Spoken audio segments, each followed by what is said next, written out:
आमन्तु बिल्लाहि सदक़ल्लाहुल अज़ीम। ली खम्सतुन नत्फ़ी बिहा हर्रल वबाइल हतिमा अल मुस्तफ़ा वल मुर्तज़ा वब्नाहुमा वल फ़ातिमा। एक रब ने आदमी का बोलबाला कर दिया, खाक के ज़र्रों को हमदोशे सुरैया कर दिया। खुद न थे जो राह पर औरों के रहबर बन गए, क्या खबर थी जिसने मुर्दों को मसीहा कर दिया। बेशक रियाजत नाम है तेरी गली में आने जाने का, तसव्वुर में तेरे रहना इबादत इसको कहते हैं। तेरी उल्फत में मर मिटना शहादत इसको कहते हैं। तेरे कूचे में होना दफन जन्नत इसको कहते हैं। अज़ीज़ाने मिल्लत इस्लामिया, ये आज का अज़ीमुश्शान प्रोग्राम बड़ी तेज़ी के साथ अपनी कामयाबियों की तरफ रवा दवा है। काफ़ी देर से आप इस प्रोग्राम को समाअत कर रहे हैं। शायर इस्लाम ज़ियाउल हसन बदायूनी मुस्तकीम रज़ा साहब को आपने समाअत किया। आकिल रज़ा हस्सानी साहब की बेहतरीन नज़ामत आप समाअत कर रहे हैं। मैं आपके सामने शायद इस बस्ती में पहली बार हाजिर आया हूँ। हमारे महराज भाई की मोहब्बतें और आकिल रज़ा हस्सानी साहब के मार्फत ये मेरी दावत, मैं इनकी दावत मोहब्बत पे हाजिर आया। मैं थोड़ी देर आपकी खिदमत करूं, आप मोहब्बत के साथ मेरे जुमलों को समाअत करें। अल्लाह ताला कहने से ज़्यादा हमें अमल की तौफीक अता फरमाए।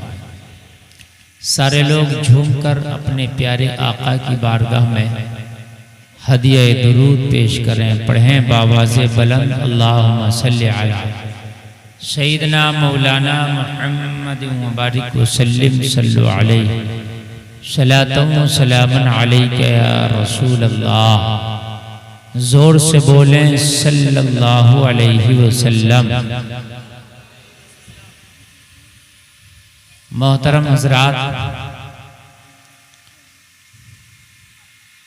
प्यारे नबी की आमद का बाबरकत महीना आने वाला है, जिसको माहे रबीउन नूर के नाम से याद किया जाता है।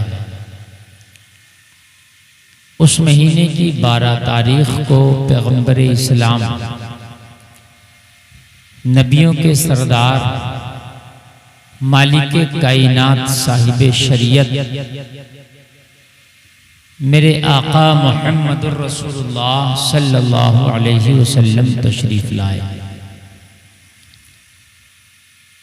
आका का आना पूरी दुनिया के लिए खुशी का बाइस बना। नबी की आमद पर सब खुशियां मनाते हैं। इब्लीस वो है कि जिसको गम होता है। जितने नबी के आशिक हैं वो नबी की आमद पर खुशियां मनाते हैं, और इब्लीस उस दिन खुशी नहीं बल्कि गम मनाता है। इसलिए कि नबी की आमद मोमिनों के लिए खुशी की खबर है, तो वहीं इब्लीस के लिए गम की खबर है। जब आका दुनिया में तशरीफ ना लाए थे, जलसे में आने वालों, दुनिया को जिंदगी जीने का सलीका तक नहीं था। जानवर और इंसान में कोई फर्क नहीं था, बल्कि इंसान की जिंदगी जानवर से बदतर हो चुकी थी। मेरे नबी दुनिया में आए तो एहसान सिर्फ कलमा पढ़ने वालों पे नहीं है, बल्कि जिन्होंने नबी का कलमा नहीं पढ़ा उन पर भी मेरे नबी का एहसान है। जिंदगी की कितनी चीजें ऐसी हैं जो पूरी दुनिया सिर्फ मेरे नबी से लेती है। कितनी चीजें ऐसी हैं जो पूरी दुनिया मेरे नबी से लेती है, वरना तो दुनिया को जिंदगी जीने का सलीका ही नहीं था। और आज हम कितने बेवकूफ हैं कि हम अपनी जिंदगी गुजारते हैं तो आइडियल दुनिया के स्टार लोगों को या दुनिया के नाचने वाले हीरो हीरोइन को अपना आइडियल बनाते हैं, जबकि जिंदगी जीने का सलीका उनको भी नहीं आता। जो सही जिंदगी जीने का सलीका है वो सिर्फ तेरे नबी ने सिखाया है, और बाकी आता ही नहीं, किसी को नहीं आता। बाखुदा मैं कसम खा के कह सकता हूं कि जिंदगी जीने का सलीका ही मेरे नबी ने सिखाया है। आज जो दुनिया के अंदर से शर्म खत्म हो गई, हया खत्म हो गई, अमानतदारी खत्म हो गई, सच्चाई खत्म हो गई, वफादारी खत्म हो गई, ये सिर्फ मेरे नबी के तरीके को छोड़ने की वजह है। अमानतदारी नहीं लोगों में, वफादारी नहीं लोगों में, सच्चाई नहीं लोगों में, मोहब्बत नहीं। मतलब है भाई 99% इस वक्त, चलो ज्यादा हो गया तो 98% कह दो, 98% लोग इस वक्त सिर्फ और सिर्फ आपसे जो मिलते हैं वो मोहब्बत से नहीं, मतलब से मिलते हैं। समझ लें आप, मोहब्बत से नहीं, काहे से मिलते हैं? मतलब से। इसलिए कि नबी की जिंदगी को हमने छोड़ दिया, तो इसलिए हम दुनिया में धक्के खा रहे हैं, दुनिया हमें जलील कर रही है, दुनिया हमें रुसवा कर रही है। हम हो रहे हैं क्यों? इसलिए कि नबी की जिंदगी का तरीका छोड़ के बैठे हैं। एक बार जिंदगी का तरीका नबी की पकड़ के बैठो, रब्बे काबा की कसम, फिर देखना कि आपको दुनिया धोखा दे ही नहीं पाएगी, नहीं दे पाएगी। आप इतने चालाक हो जाएंगे और इतने होशियार हो जाएंगे कि दुनिया धोखा देना चाहेगी तो दुनिया आपको धोखा देगी, खुद धोखे में पड़ जाएगी। दुनिया आपको परेशान करेगी तो खुद परेशानियों में पड़ जाएगी। दुनिया आपको तकलीफ देगी तो खुद तकलीफों में पड़ जाएगी। हकीकत बात। आज का दौर बड़ा खतरनाक दौर है, फितनों का दौर है। ये वही दौर शुरू हो गया जिसके बारे में मेरे आका ने फरमाया था कि क़यामत के करीब एक ऐसा दौर आएगा, ऐसा दौर आएगा कि ईमान पे चलना इतना मजबूत होगा जैसे आग के अंगारे को मुट्ठी में लेना। भाइयों, आज ईमान पे चलना वाकई इतना मुश्किल है कि जैसे आग के अंगारे को मुट्ठी में लेना, बहुत मुश्किल है। इतना मुश्किल हो गया ईमान पे चलना, इतना मुश्किल हो गया सच्चा पक्का मुसलमान बनना, इतना मुश्किल हो गया, इतना मुश्किल हो गया कि आग के अंगारों पे चलना आसान है, पक्का मुसलमान बनना बड़ा मुश्किल है। हर इंसान अपनी जिंदगी को उठा के देखे और अपने दिल से पूछे कि वाकई तो सच्चा मुसलमान है, तो किसी से कहने की जरूरत नहीं, मौलाना के बताने की जरूरत नहीं, मुफ्ती के पास जाने की जरूरत नहीं। दिल वो थर्मामीटर है जो अंदर से सच्ची गवाही देता है। तेरा दिल खुद बता देगा यार तू कहाँ से सच्चा मोमिन है, तू कहाँ से सच्चा मुसलमान है। चंद सिक्कों के खातिर झूठ बोल देता है, तू तो मजाक में झूठ बोल देता है, लोगों को सताता है। 5 वक्त नमाजें तू नहीं पढ़ता, नमाज अगर पढ़ता भी है तो नमाज तेरे अच्छे से याद कहाँ है। खुद दिल बताएगा, खुद हमारा दिल कहेगा कि तू कहाँ पक्का और सच्चा मोमिन है। लोगों, लक़द कान लकुम फी रसूलिल्लाहि उस्वतुन हसना। अल्लाह ने कुरान में फरमाया, लोगों तुम्हारे लिए नबी की जिंदगी बेहतरीन नमूना अमल है। कुरान में फरमाया नबी की जिंदगी तुम्हारे लिए बेहतरीन जिंदगी जीने का सलीका और तरीका है। नबी की जिंदगी, हमने नबी की जिंदगी को कहां अपने सामने किया ही नहीं। पूरी दुनिया की तारीख पढ़ो, तुम्हें पता चलेगा जब मेरे नबी दुनिया में तशरीफ ना लाए थे, लोगों को शादी करने तक का तरीका नहीं था, शादियां करने तक का सलीका नहीं था। जब मेरे नबी दुनिया में तशरीफ नहीं लाए थे, कई तरह से शादियां होती थी। एक शादी का तरीका तो ये था कि जब नबी तशरीफ ना लाए थे तो एक लड़की के साथ 20 लोग मिलकर बलात्कार करते। ये शादी का तरीका था, 20 लोग। और जब वो प्रेग्नेंट हो जाती, वो हामिला हो जाती, तो फिर पूछा जाता उससे कि तेरे पेट में किसका बच्चा है। वो उन 20 में से जिसका बता देती उसके साथ शादी होती। ये तरीका था जानवरों वाला, जानवरों वाला, हैवानों वाला सलीका। मतलब जानवर में इस मानने कर कह रहा हूं, ये नहीं कह रहा हूं कि जानवरों की शादियां ऐसे होती हैं। मतलब ये है कि जानवर था इंसान, उसे पता ही नहीं था कि सलीका क्या है, उसे पता ही नहीं था कि तरीका क्या है। मेरे प्यारे नबी जब दुनिया में तशरीफ लाए तो मेरे प्यारे आका सल्लल्लाहु अलैहि वसल्लम ने इतना पाक तरीका दिया शादी का, इतना साफ तरीका दिया शादी का कि पूरी दुनिया देख के दंग रह गई। जितना शादी का पाक और साफ तरीका मजहब इस्लाम ने दुनिया को दिया है, इतना किसी मजहब में है ही नहीं, आज भी नहीं। पूरी दुनिया के मजहब खंगाल लो, पूरी दुनिया के मजहबों का मुताला करो, लेकिन जितना पाक तरीका मजहब इस्लाम ने दिया है, रब्बे काबा की कसम, इतना पाक तरीका पूरी दुनिया में किसी मजहब में आज भी नहीं मिलता। लेकिन आज हमने शादियों को भी गंदा कर दिया, शादियों को भी दागदार कर दिया। आज शादियों के अंदर वो ढोल तमाशे, वो डीजे, वो नाच गाने, वो हराम खोरी के नंगे नाच, वो लोनियां, औरतें, लड़कियां, दादियां, चचियां, फूफियां, ताइयां तक नाचती हैं, डांस करती हैं, शर्म नहीं आती। हमने नबी के पाक तरीके को भी गंदा करके रख दिया है लोगों। इसीलिए तो आज हम परेशान हैं।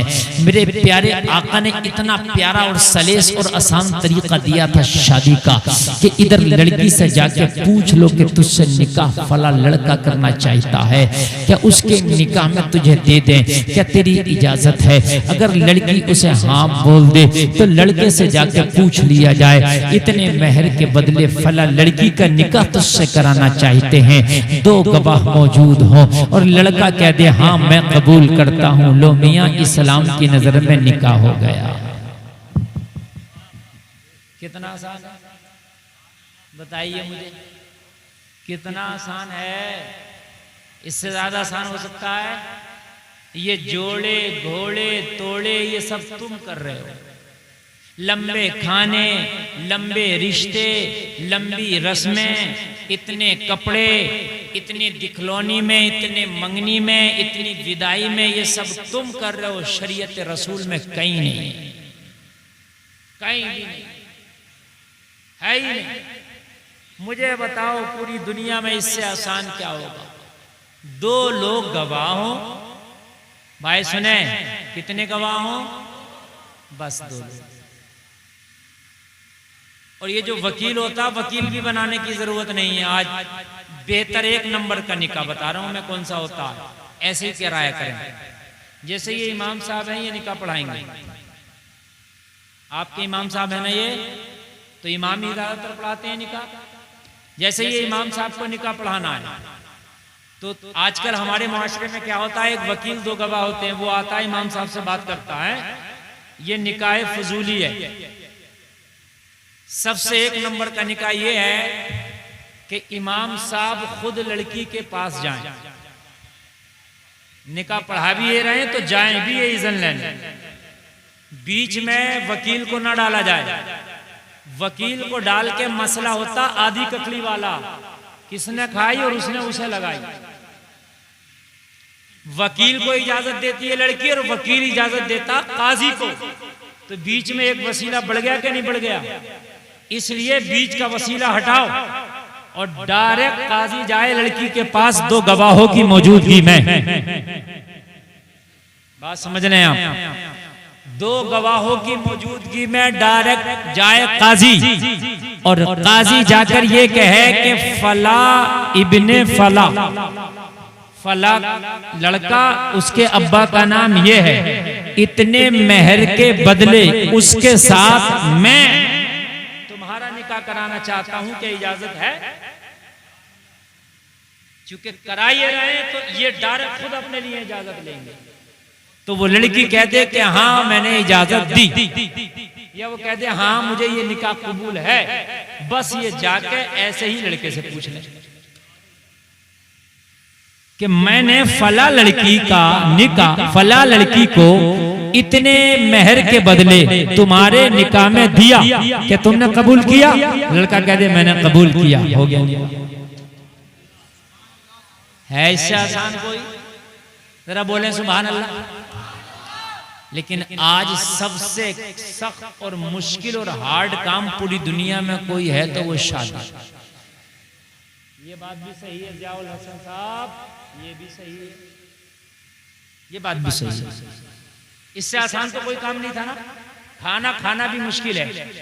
मसाला पीसो, गैस जलाओ, तेल गरम करो, लहसुन प्याज टमाटर जीरा क्या क्या तड़कन दो, फिर डालो, फिर पकाओ, फिर भदक आएगा, फिर उसके बाद में दम होगा, उसके बाद में बर्तन धुलो, दस्तरखान लगाओ, उस पे निकालो, फिर जाके कहीं आप सलाद के साथ खाएंगे। ये मुश्किल है। निकाह कितना था कि इधर जाके काजी इज़्न ले, उधर जाके कबूल करा दे, निकाह हो गया। तुम्हारा हिसाब है 2 लोगों को वलीमा खिला दो, सुन्नत अदा हो गई। शरीयत ने नहीं कहा कि 5000 कार्ड छपवा के पूरी दुनिया में बांटता रहिए, पूरे मोहल्ले को परेशान करिए। हाँ, शरीयत ने कहीं नहीं कहा। बड़ी मूंछों पे ताव देता है कि मियां मैंने तो 500 कार्ड बांटे, और भाई तूने ही तो बांटे, शरीयत ने तुझसे कब कहा कि बांट? तेरी मर्जी है, तू तो 5 लोगों को वलीमा खिला देता, 10 को खिला देता, तेरा हिसाब है ज्यादा को खिला दे, ये तेरी मर्जी है, शरीयत ने नहीं कही है। मेरे भाई इतना आसान काम था, लेकिन हमने शादी को इतना हार्ड, इतना मुश्किल कर दिया, इतना मुश्किल कर दिया कि लोगों के गम में सफेद हो गए। हाय मेरी 3 बेटियां जवान है, शादी कैसे होगी? 4 बेटियां जवान है, शादी कैसे होगी? इसलिए कि शादी करने में हालत खराब इसलिए भी हो जाती है, अगर 3 बेटियां हैं शादी के लिए 50 लाख चाहिए। गलत तो नहीं कह रहा हूं ना? रिश्ते से लेके शादी तक 50 लाख मीडियम शादी का खर्च है, वरना तो एक शादी के लिए 50 चाहिए, है कि नहीं? इतना मुश्किल कर दिया हमने शादियों को। क्यों हम परेशान ना हो यार? परेशान तो हम खुद ही हो गए। हजरत मूसा के जमाने में, हजरत मूसा पैगंबर के ज़माने में लोगों ने गुनाह कर लिया, तो अल्लाह ने फरमाया था ए मूसा उन लोगों से कह दो कि एक गाय को कुर्बान कर दें और वो अपने गुनाह की तलाफी पा लें। तो वो जाते किसी भी गाय को कुर्बान कर देते, बात खत्म हो जाती। लेकिन उन्होंने उसमें शिकवे निकाली, बोले मूसा ये तो पूछो अपने अल्लाह से कितनी बड़ी हो। इतने की बात नहीं है, जो बात मैं बता रहा हूँ कि मतलब खुद ही अल्लाह ने डायरेक्ट कह दिया कुर्बान कर दो, तुम्हारी तलाफी हो जाएगी। हज करने जाते हैं तो अगर कोई खता हो जाए तो दम देते नहीं देते हैं, एक बकरा कुर्बान करते हैं, मेंढा कुर्बान करते हैं, तो कहा ये तलाफी हो जाएगी। तो उन्होंने खुशी क्या निकाली, पूछ के आओ कितनी उम्र हो, बता दिया, फिर कितनी उम्र हो, पूछ के आओ रंग कैसा हो, फिर रंग बता दिए, फिर हाइट कैसी हो, हाइट बता दी, इतनी शिकायत पूछ ली, इतनी शिकायत पूछने के पता चला कि जब ऐसी को तलाश किया तो फिर मिली नहीं। हाइट मिल रही थी तो रंग नहीं था, रंग मिल रहा था तो वजन इतना नहीं था, वजन मिल रहा था तो उम्र इतनी नहीं मिल रही थी। समझ रहे हैं? ऐसे ही हमारा शादियों का आज मामला बन गया है कि जब पहले तो शादी करने निकलेगा सारी चीजों तो छोड़ दो, ऐसा सांचा बना के निकलते हैं। हाइट भी ऐसी होनी चाहिए, कलर भी ऐसा होना चाहिए, बाल भी ऐसे होना चाहिए और जिस्म भी ऐसा होना चाहिए। उसके बाद में फिर आंखें भी ऐसी होना चाहिए, फिर तालीम भी ऐसी होना चाहिए, फिर डिग्री भी ऐसी होना चाहिए, फिर उम्र भी इतनी होना चाहिए। अब उसके बाद में खाना पकाना भी ऐसा होना चाहिए। जब इतनी चीजें तलाश करने निकलेगा तो ये तो हजरत मूसा के जमाने की गाय हो गई। बात है कि नहीं है? जब डिग्री मिलेगी तो वो रंग नहीं मिलेगा, रंग मिलेगा तो वो उम्र नहीं मिलेगी, वो उम्र मिल गई तो वो हाइट नहीं मिलेगी। सांचा लेके घूम रहा, पता चला कि मियां बुढ़े हो गए मगर लड़की नहीं मिल रही है। रिश्ता करते हुए 5 साल हो गए मगर अभी निकाह तो निकाह, अभी मंगनी नहीं हो रही है। पूछा गया क्या हुआ? कहने लगे अभी तो बड़े की नहीं हुई है, छोटे 3 जवान टहल रहे। हमने कहा बड़े की क्यों नहीं हुई है? जब छोटे 3 जवान टहल रहे तो पहले बड़े को निपटाना। तो कह रहे मियां रिश्ता ही पसंद नहीं आ रहा। बताओ मुझे ये बात हकीकत है कि नहीं? ये रोने की बात है, रोने की।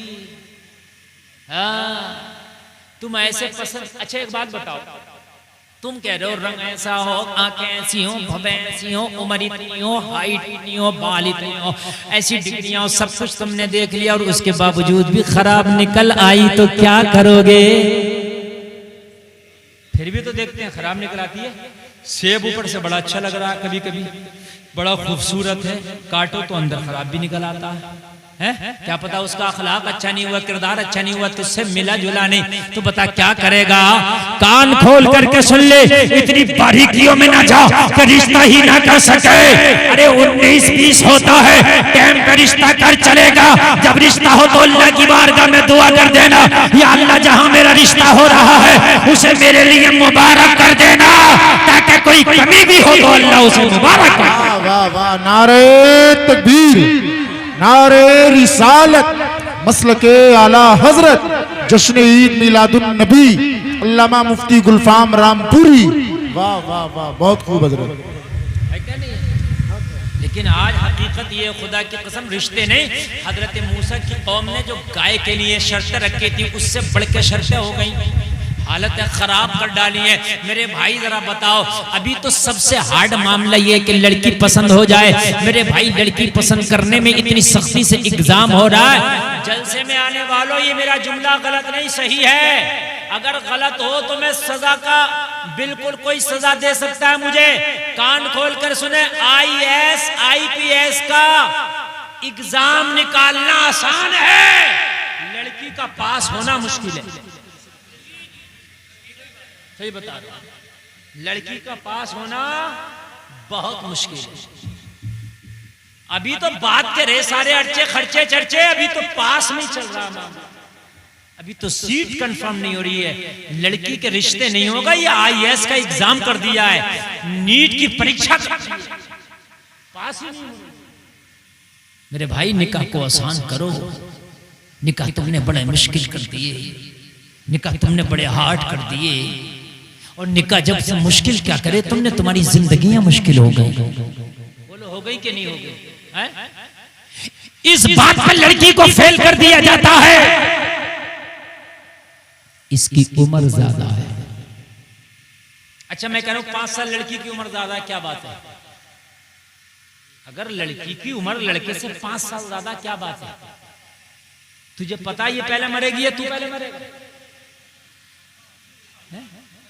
किस लिए? मैं एक सवाल करता हूं, लाओ मैं डॉक्टर भी हूं अल्हम्दुलिल्लाह, मैं डॉक्टरी लिहाज से बात करता हूं, साइंसी दुनियावी लिहाज से बात करता हूं।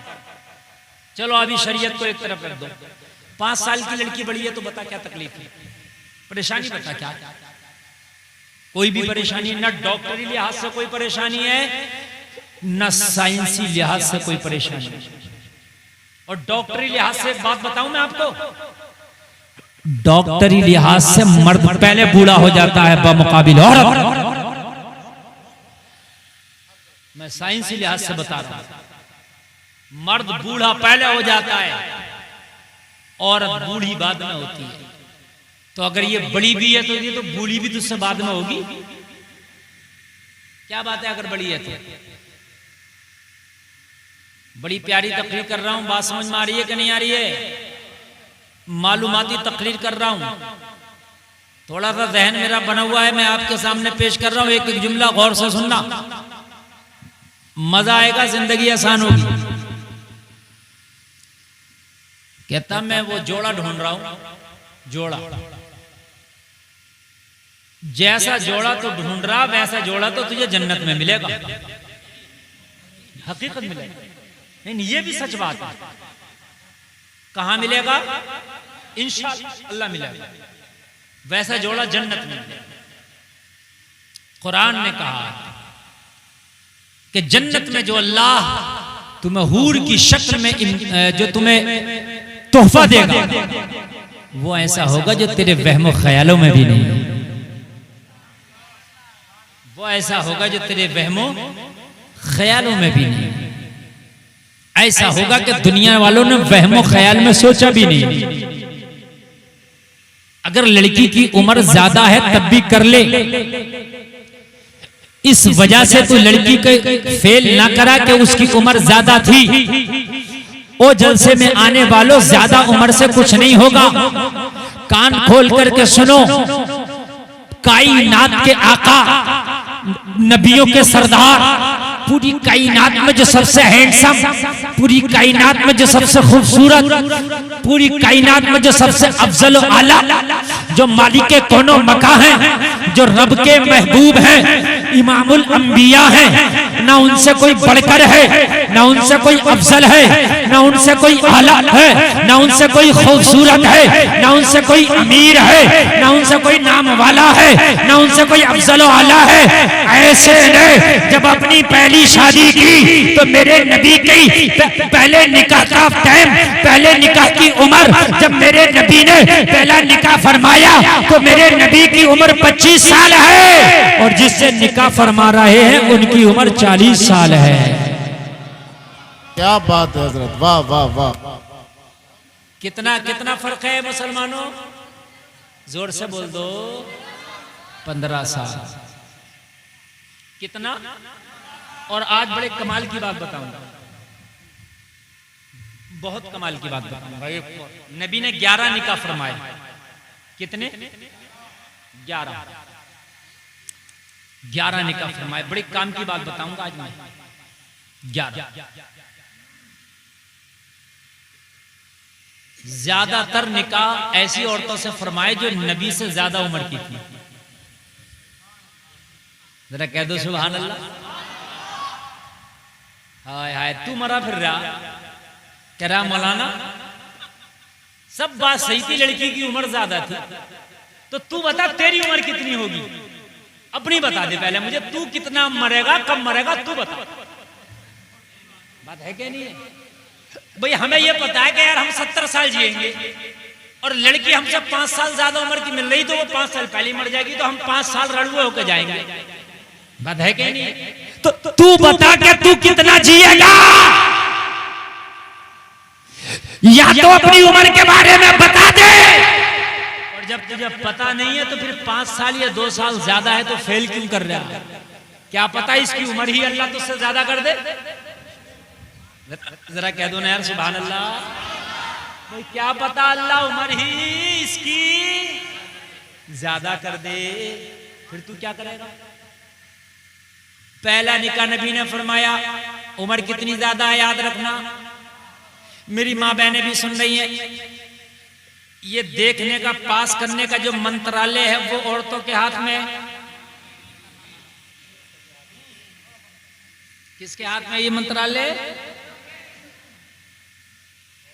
इसको अब्बा पास नहीं करते हैं, ताऊ पास नहीं करते हैं, चचा पास नहीं करते हैं, इसको जो है बहन पास करती है, भाभी पास करती है, अम्मा पास करती है, फुप्पी पास करती है? तो मेरी बहनों, मेरी माओ, एक बात तो बताओ, पास भी तुम ही करना। एक दिन तुम्हें भी पास किया गया था, एक दिन तुम्हें भी पास किया जाएगा। तो अपने इम्तिहान को तुमने इतना हार्ड क्यों बना दिया? इम्तिहान हमारा नहीं है ये, हमें नहीं गुजरना है इससे तुम्हें गुजरना है। जो बहन देखने के लिए जा रही है अपने भाई के लिए लड़की, एक दिन उसी इम्तिहान से मेरी बहन तू भी गुजरेगी, तो तूने इतना हार्ड क्यों बना दिया, इतना हार्ड क्यों बना दिया कि कल को तू भी उससे गुजर ना सके। जब आसान करोगे तो मुआशरे में आसानी होगी। आसान करो, आसान, मुआशरे में आसानी होगी। और अल्लाह के ऊपर छोड़ के करो रिश्ता। या अल्लाह हमने तो बस अपने हिसाब से पसंद कर लिया, अब तेरे ऊपर है ना।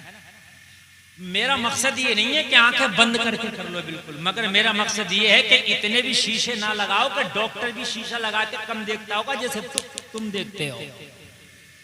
हाँ, और हमें तो ऐसा लग रहा भाई हम तो बात सच कहते हैं, कोई बात हमने चटकुल्ला बयान नहीं किया। ये चैनल वाले जो हैं ये खीखी लगाते हैं, इनकी गलती है ये। हाँ, नहीं बताइए बात सही कह रहा हूँ कि गलत कह रहा हूँ? कोई मैं शेख चिल्ली का चटकुल्ला नहीं पढ़ रहा हूँ कि आप हंस रहे हैं।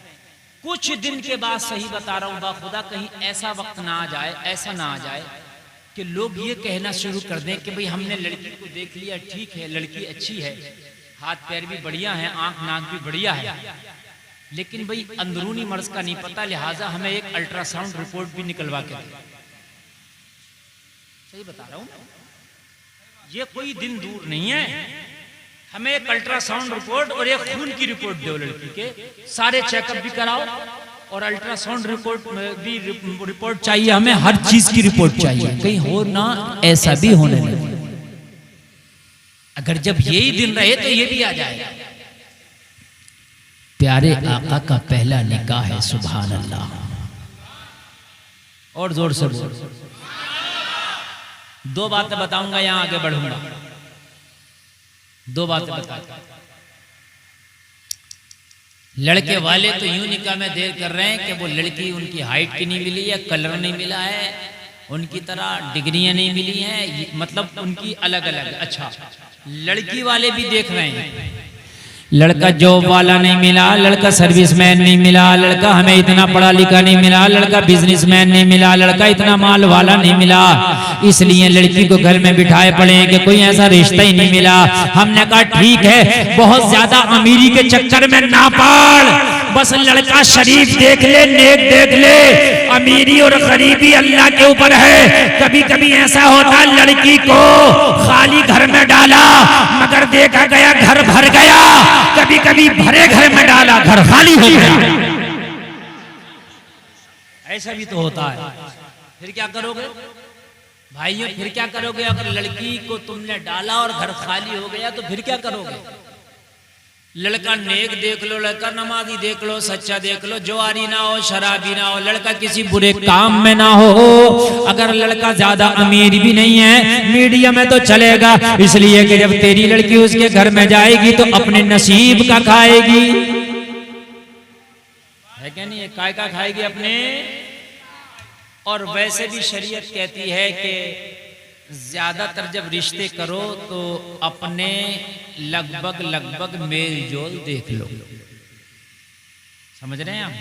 कहते नहीं मियाँ कोई बात नहीं है, चाहे मुझे कार बड़ी वाली देना पड़ जाए, लेकिन मुझे लड़का तो बहुत हाई फाई देखना। ऐसा नहीं चाहिए। जब प्यारे आका सल्लल्लाहु ताला अलैहि वसल्लम का पहला निकाह हुआ तो हजरत खदीजा बहुत मक्का की अमीर खतूनों में आपका शुमार होता था, बहुत अमीर थी। आपका इतना बड़ा बिजनेस था कि शाम और इराक तक आपका कारोबार होता था। हजरत खदीजा बड़ी अमीर थी, पूरे मक्का में आपकी मालदारी के चर्चे थे। और जलसे में आने वालों, जाहिरी तौर पे मेरे आका सल्लल्लाहु ताला अलैहि वसल्लम गरीबी में जिंदगी गुजार रहे हैं। मेरे नबी का चूल्हा तो एक महीना तक नहीं जलता है। मेरे नबी के ऊपर जो लिबास है, और लोगों जरा गौर करो, उसमें पहबंद भी लगे हैं। मेरे नबी ने जाहिरी दौर में जिंदगी में अपनी गुर्बत को पसंद फरमाया। मेरे नबी तो चाहते सोना चांदी के पहाड़ मेरे नबी के पीछे पीछे चढ़ते, मगर नबी ने उम्मत के गरीबों का दिल न टूट जाए इसलिए गुर्बत को पसंद फरमाया। ओ लोगों, लेकिन जब हजरत खदीजा की बारगाह में किसी ने आके बताया मेरे नबी हजरत खदीजा का माल तिजारत लेके जाते थे दूसरे मुल्कों तक, हजरत खदीजा का माल लेके जाते, मेरे नबी बेच के आते, खदीजा को उसका मुनाफा देते। लोगों जरा गौर करो, ऐसे चल रहा था। किसी ने बताया ओ खदीजा, जिस मोहम्मद को तू अपना माल लेके भेजती हो, जो तुम्हारा माल बेच के जाते हैं वो कैसे हैं? हजरत खदीजा ने फरमाया मैंने ज्यादा तो करीब से नहीं देखा है, मैं ज्यादा तो उनके बारे में नहीं जानती हूँ, मगर इतना जरूर कहती हूँ कि जब से मेरी तिजारत की बागडोर मोहम्मद अरबी ने संभाली है, जब से मुझे घाटा नहीं होता, मुनाफा ही मुनाफा होता है। वाह वाह वाह, नारे तकबीर, नारे रिसालत, मसलके आला हजरत, जश्न ईद मिलादुन नबी। सुभान अल्लाह सुभान अल्लाह। हजरत खदीजा बोली मुझे ऐसा लगता है मोहम्मद बड़ा बरकत वाला नौजवान है, मोहम्मद बड़े रिफात वाले नौजवान है। जब से मेरा कारोबार मोहम्मद ने अपने हाथ में लिया है, मुझे घाटा नहीं होता, मुनाफा ही मुनाफा होता है, फायदा ही फायदा होता है। कहा खदीजा बड़ी खुश नसीब है जिसके हाथों में तूने कारोबार दिया है। हमने देखा है मोहम्मद अरबी को जब वो धूप में निकलते हैं तो बादल उनका साया करता है। क्या करता है? बादल साया करता है। हाय हाय। हजरत खदीजा ने कहा ये तो मैंने नहीं देखा, क्योंकि सफर में मैं साथ थोड़ी ना जाती हूँ। आप लोगों ने तो कहा हाँ हमने देखा बादल साया करता है। कहा खदीजा बादल साया करता है। और कमाल की बात सुनो खदीजा, जिस मोहम्मद के हाथ में तुमने बागडोर दी है वो बड़ी कमाल के नौजवान है। हमने ऐसे कमालात किसी के अंदर नहीं देखे कि जब वो पथरीली जमीन पर चलते हैं, जब पत्थरों पे पैर रखते हैं तो पत्थर मोम हो जाते हैं। क्या हो जाते हैं? हाय हाय, पत्थर पिघल जाते हैं और उनका नक्शे पा, उनका पाए मुबारक पत्थरों में छप जाता है। हाय हाय हाय। पत्थर इसलिए मोम हो जाते थे कि अगर पत्थर पे आप नंगे पैर चलें तो पत्थर आपके पैर में चुभेगा, आपको तकलीफ होगी, इसलिए पत्थर मोम हो जाता था ताकि नबी को तकलीफ ना हो। जरा जोर से बोलो सुभान अल्लाह। कहने लगे खदीजा हमने देखा है कि जब मोहम्मद अरबी रेतीली जमीन पर चलते हैं तो पैर रेत में नहीं धंसता, बल्कि रेत पे सबका पैर धंसता है, मोहम्मद का पैर रेत पे जम जाता है। जबकि रेत में आप चलो मैं चलूंगा पैर धंसेगा, गारे में चलो जिसको हम कहते हैं कीचड़ में चलो, पानी जिस जमीन में वो पैर धंसेगा। लेकिन रेत में नबी का पैर इसलिए नहीं धंसता था कि जब पैर धंसेगा तो चलने में तकलीफ होती है, लोड पड़ता है, इसलिए नबी का पैर रेत में नहीं धंसता था, जम जाता था ताकि नबी को तकलीफ ना हो। ये बरकत है। देखिए हजरत खदीजा, अल्लाह अल्लाह कुर्बान जाए। अच्छा ये बरकतें, हाँ ये बरकतें कौन देखता आज कि हम अपनी बेटी का निकाह करने के लिए जाने, लड़का कितना नेक है, लड़का कितना नमाजी है, कौन देखता है? ये जरूर देखते हैं कि दुकानें कितनी है, ये देखते हैं कारोबार कैसा, ये देखते हैं बिजनेस कैसा, ये देखते हैं जॉब कितने की है, ये देखते हैं मकान कितना बड़ा, ये देखते हैं प्लाट कितना खरीद लिया, ये देखते हैं जमीन कितनी है इसके हिस्से में। लेकिन ये कब देखते हैं कि क्या टाइम की नमाज पढ़ता, ये कब देखते हैं कि लड़का शराबी तो लड़का जो है जुआरी तो नहीं है, ये चीजें नहीं देखते, लड़का झूठ तो नहीं बोलता। वो जलसे में आने वालों, आज मैं गारंटी दे के कह रहा हूँ कि अगर आज ये देखना शुरू हो जाए कि बगैर नमाजी के हाथ में लड़की का हाथ नहीं देंगे, लड़का नमाजी हो, तो जितने भी चौराहों पे ये लड़के मोबाइल चलाते नजर आ रहे हैं, जितने भी चौराहों पे तुम्हें खेलते नजर आ रहे हैं, ये सब खत्म हो जाएंगे अगर रिश्ते के लिए नमाजी देखने लगो तो खुदा की कसम सारे के सारे नौजवान मस्जिदों में नजर आएंगे। हाय हाय हाय, वाह वाह वाह, नारे तकबीर, बोले जरा मोहब्बत से, नारे रिसालत, नारे रिसालत, आमदे रसूल, आमदे रसूल मुफ्ती गुलफाम रामपुरी। वाह वाह वाह, बहुत सर से करो, मैक में मजा नहीं बहुत आ रहा, अच्छा खुशक पैगाम चल रहा है, मैक एकदम खुशक चल रहा है। ये मिक्सर दे इसका यार, ये आकिब भाई बोल रहे हैं ना, बहुत अच्छा बोल रहा था, आपने बटन वटन दबा के जो है वो कर दिया। तवज्जो फरमाएं आप। मार्केट में जिस चीज की डिमांड होती है वही माल मार्केट में नजर आता है। देखो कैसा ये कैसा बोल रहा है, हले पता नहीं क्या बढ़ा दिया, अजीब हो गया। हेलो हेलो हेलो, बड़ी प्यारी बात बता रहा हूं मैं। हर आदमी रिश्ते में मकान देखता तो हर आदमी मकान संवारता शादी से पहले। हर आदमी अगर नमाजी लड़का देखने लगे तो हर लड़का नमाजी हो जाएगा, है कि नहीं भाई? मार्केट में जिस चीज की डिमांड होती है वही माल नजर आता है। कपड़े की दुकान पे जाओ, अब जैकेट नहीं मिलेगा, शॉल नहीं मिलेगा, आपको मिल जाएगा नहीं। जनवरी में जाना, चट्टे लगे पड़े होंगे, जैकेट, शॉल, शार्टर, जर्सी, टोपा, बात है कि नहीं? क्यों? इसलिए कि मार्केट ही नहीं है, डिमांड ही नहीं है, उसकी डिमांड ही नहीं है तो वो नहीं रख रहे। जब डिमांड बढ़ेगी तो गर्म कपड़ा आ जाएगा। नमाज की डिमांड ही नहीं है तो क्यों नमाजी बने? डिमांड तो शुरू करो, इंशाअल्लाह। देखो फिर नमाजी ना बन जाए तो क्या है, समझ रहे हैं आप? डिमांड रखो मेरे भाइयों। ये जो आज बेपर्दगी का चलन है,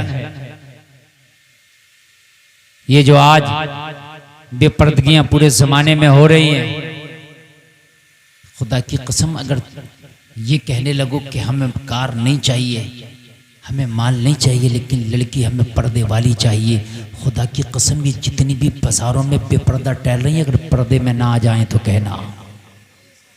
डिमांड तो करो, लेकिन डिमांड ही नहीं कर रहे हैं इस चीज की आप।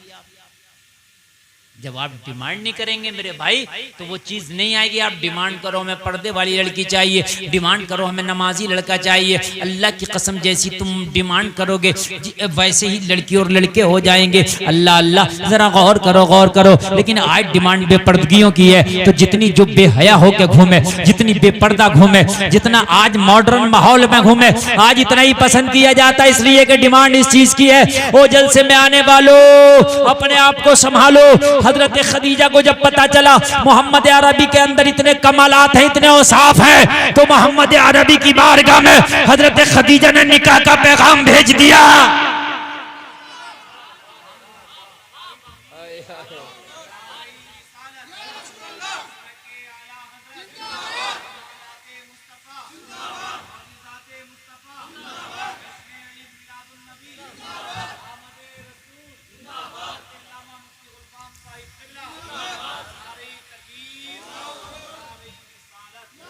हजरत खदीजा ने जब ये औसाफ देखे, ये कमालात देखे, तो हजरत खदीजा ने अपने निकाह का पैगाम भेज दिया नबी की बारगाह में। अब अगर आज का कोई आदमी होता तो कहता भाई 15 साल उम्र ज्यादा है, कैसे होगा, है कि नहीं? लेकिन मेरे प्यारे आका हैं, हाय हाय, हमारा आइडियल हमारा नबी है। हमारा आइडियल कौन है? हमारा मेरे प्यारे आका है। जैसे ही पैगाम भेजा मेरे आका को, तो मेरे आका ने ये नहीं देखा कि उम्र ज्यादा है, मेरे आका ने इस पैगाम को कबूल भी फरमा लिया, कबूल भी फरमा लिया। और नबी हजरत खदीजा वो नबी की प्यारी बीवी हैं कि मेरे नबी हजरत खदीजा को सबसे ज्यादा पसंद फरमाते हैं। और एक कमाल की बात बताऊं, सिर्फ एक औलाद को, इकात को छोड़कर सिर्फ सारी औलादे मेरे नबी की हजरत खदीजा से ही हुई। सुभान अल्लाह। हजरत फातिमा की मां भी हजरत खदीजा है, हजरत हसन और हुसैन की नानी भी हजरत खदीजा है। सुभान अल्लाह। और मेरे नबी ने एक निकाह ऐसा भी किया जो लड़की की उम्र मेरे नबी की उम्र से कम है, उनका नाम है हजरत आयशा। मेरे नबी ने ये बता दिया, हो मेरे उम्मत के लोगों, अगर रिश्ते में बात आए, अगर लड़की की उम्र कुछ ज्यादा है तो ये भी नबी की सुन्नत है, और लड़की की उम्र कुछ कम है तो ये भी मुस्तफा की सुन्नत है।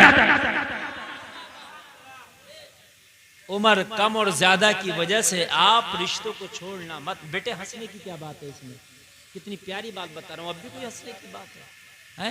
कुछ बात बेटे जरा सुना करो समझ के। ये भी सुन्नत है, ज्यादा उम्र हो ये भी सुन्नत हो गया, कम उम्र हो ये भी सुन्नत हो गया। और फिर मेरी बहनें भी सुने, मेरे भाई भी सुने, हाय हाय हाय, अरे कुर्बान जाओ मेरे नबी पर यार, क्या मेरे नबी ने जिंदगी गुजार के दिखाई है। आज हर घर में झगड़े, बीवी से नहीं बन रही, बीवी से नहीं बन रही, बीवी से नहीं बन रही। आज कोर्ट कचहरी में जाओ तो अगर 50 मुकदमे तुम्हें झगड़े के मिलेंगे, लड़ाई के मिलेंगे, तो 50 मुकदमे मियाँ बीवी के मिल जाएंगे। सही बता रहा हूँ मेरे भाइयों, ये आज नहीं मरे। मेरे नबी ने 11 निकाह फरमाए, और 11 निकाह फरमाने के बाद में मेरे नबी ने 11 बीवियों के साथ इतनी सही जिंदगी गुजारी है कि एक बीवी को भी मेरे नबी से कोई शिकायत नहीं है, लाजवाब जिंदगी गुजार के गए। तो जो आज एक बीवी को सही तरीके से जिंदगी गुजारने का सलीका ना दे सके, उसको तुम क्यों अपना आइडियल बनाते हो? जो अपनी सारी बीवियों के साथ इंसाफ करके चला गया, उस नबी को अपना आइडियल बनाओ। बात है कि नहीं? उस नबी को आइडियल बनाओ। अब हमने शादी कर ली, अब हम जिंदगी गुजारे कैसे नबी के साथ? तो नबी की जिंदगी पढ़ो, जब पता चलेगा कि बीवी के साथ जिंदगी कैसे गुजरेगी। अब हमने शादी के बाद नबी की जिंदगी को तो नहीं पढ़ा, शादी के बाद हमने ये देखा कि फला हीरो हनीमून के लिए वहां कनाडा गया था, फला हीरोइन हनीमून के लिए जो अमेरिका गई थी, फला जो है सेलिब्रिटी हनीमून के लिए पेरिस गया था। तो लंदन और पेरिस का तो हमारा हिसाब नहीं है, मगर नैनीताल हम भी चले जाएं। बात है कि नहीं है? ऊटी हम भी चले जाएं, शिमला हम भी चले जाएं। तो तुमने उसी को तो आइडियल बनाया कि नहीं बनाया? जब तो परेशान घूम रहे हो, जब तो कोर्ट कचहरी में तुम्हारे मुकदमे चल रहे हैं, जब तो आज तुम परेशान बदहाल हो। और जलसे में आने वालों, अगर शादियां हुई थी तो अपने नबी की जिंदगी को आइडियल बनाता, निकाह हुआ था, मुस्तफा जाने रहमत की जिंदगी को आइडियल बनाता, फिर देखता खुदा की कसम न मुकदमा चलता न झगड़ा होता, तेरी बीवी भी तुझसे बेपनाह मोहब्बत करती और तू भी अपनी बीवी से बेपनाह मोहब्बत करता। मगर नबी की जिंदगी को पढ़ो, नबी की जिंदगी। यहां तो जिस दिन से निकाह हुआ उस दिन से ही सारी खुराफातें शुरू कर देते हैं। निकाह खानी हुई ना, निकाह, तो निकाह में हमारे यहाँ क्या होता, कम लोग ऐसे हैं जो बच जाते हैं, ज्यादातर कुछ ना कुछ खुराफात जरूर कुछ गुजरेंगे। निकाह हुआ, लड़की की विदाई हुई, पैसे लुटाए जा रहे हैं, ये बिल्कुल खिलाफ है। तुमने देखा होगा दुल्हन जब विदा होती है पैसे लुटाए जाते हैं, बात तो छत पे चढ़ जाते हैं, वहां से लुटाते हैं। वो पैसे नहीं लुटती हैं बल्कि इज्जतें लुटती हैं। वो सही बात है, पैसे नहीं लुट रहे होते हैं, वो इज्जतें लुट रही होती हैं। आप कहोगे कैसे? पैसे लुट रहे हैं, कोई औरत भी लूटने के लिए आ गई, उसका दुपट्टा ही खिंच गया। अरे होता कि नहीं होता यार, पता चल रहा है। कोई बच्चा दब गया, किसी का गिरेबा खिंच गया, किसी का गिरेबा चाक हो गया। हमने देखा कि बच्चे बूढ़ों के ऊपर, बूढ़े बच्चों के ऊपर। यार ये कौन सा तरीका, ये कौन सा सलीका? इस्लाम ने ये तो नहीं बताया कि ये तू इज्जतों पे वार कर। अगर तुझे अल्लाह ने दिया है, नवाजा है, तुझे खुशी है कि मेरे भाई का निकाह हुआ है, अगर भाई चाहता है अपने भाई के निकाह की खुशी पे कुछ बांटना, कुछ लुटाना, तो फिर इसका तरीका बदल दे। तरीका बदलेगा तो सवाब भी मिलेगा और तेरी नियत भी पूरी हो जाएगी। तू तो 1 लाख की गड्डी निकाल और निकालने के बाद में लड़की वालों को दे दे और दे के कह दे, लो ये मैंने दुल्हन का सदका उतारा है, अपने गांव के गरीबों में बांट देना। वाह वाह वाह, बहुत खूब, बहुत खूब, क्या पैगाम है, बहुत खूब, बहुत खूब। मैंने भाभी का सदका उतार दिया, मेरे भाई का निकाह हुआ है ना, तो ये मेरी भाभी हो गई है, मैंने सदका उतार दिया। अपने गांव के गरीबों में बांट देना, अपने गांव की मस्जिद को दे देना, अपने गांव के मदरसे को दे देना। अरे चला तो जब भी जाएगा, लेकिन वो देना, वो बांटना, वो लुटाना, उसमें इज्जत लुटती है। किसी का गिरेबा खुलता है, किसी का सर खुलता है, कोई गिर जाता है, इसमें तकलीफें होती है। इस तरह से देगा तो देना भी सवाब हो जाएगा। वाह वाह वाह, नारे तकबीर, नारे रिसालत, फैजाने गौसे आजम, फैजाने गरीब नवाज, मसलके आला हजरत मुफ्ती गुलफाम रामपुरी, मुफ्ती गुलफाम रामपुरी, आमदे रसूल, आमदे रसूल, मसलके आला हजरत, मसलके आला हजरत। माशाअल्लाह, अल्लाह सलामत रखे आप लोगों को, अल्लाह आपको सलामत रखे। इन सबको प्यास साथ में लग गई, सबको लग गई एक साथ ही प्यास। चलो करबला में होते तो क्या करते भाई, हैं? करबला में होते तो क्या करते? मेरे प्यारे, इतनी प्यारी तकरीर कर रहा हूं, ये प्यारी तकरीर आपको ये महराज भाई और हमारे आकिल भाई की मोहब्बतें। अपनी तकरीर वो नहीं होती है रट्टी और बटी, ये सब हाथों हाथ मैटर में आपके सामने पेश कर रहा हूं। और जो जिंदगी की जरूरत है, मैं वो दवा देता हूं जो मरीज को चाहिए, वो नहीं देता हूं जो मेरे पास रखी है बस वही दिए चले जा रहा है। हाँ, मरीज को जो जरूरत है वो दवा दो। अल्लाह सलामत रख के। सुने तकरीर, बहुत से लोग बस उन्हें चटकुल्ले सुनाओ, उन्हें मजे आएंगे, खे खे करेंगे, लेकिन कब्र में चटकुल्ले नहीं सुने जाएंगे, नबी की सीरत सुनी जाएगी। कब्र में पूछा जाएगा, माँ दीनू का, तेरा दीन क्या था? समझ रहे हैं आप? नबी की सीरत के हवाले से जो बयान कर रहा हूं, ये मेरे भाइयों, खुदा की कसम, नबी की सीरत की तकरीरें तो बड़ी मुश्किल से मिलती हैं, नहीं होती नबी की सीरत की बातें। और सबसे हमारे लिए लाजमी, सबसे ज्यादा जरूरी नबी की सीरत है। अगर तुम्हें नबी की सीरत के बारे में नहीं पता तो तुम कैसे जिंदगी गुजारोगे, तुम्हें खुद नहीं पता। नबी की सीरत का बाब आपके सामने पढ़ना हो, नबी की सीरत को सुनो।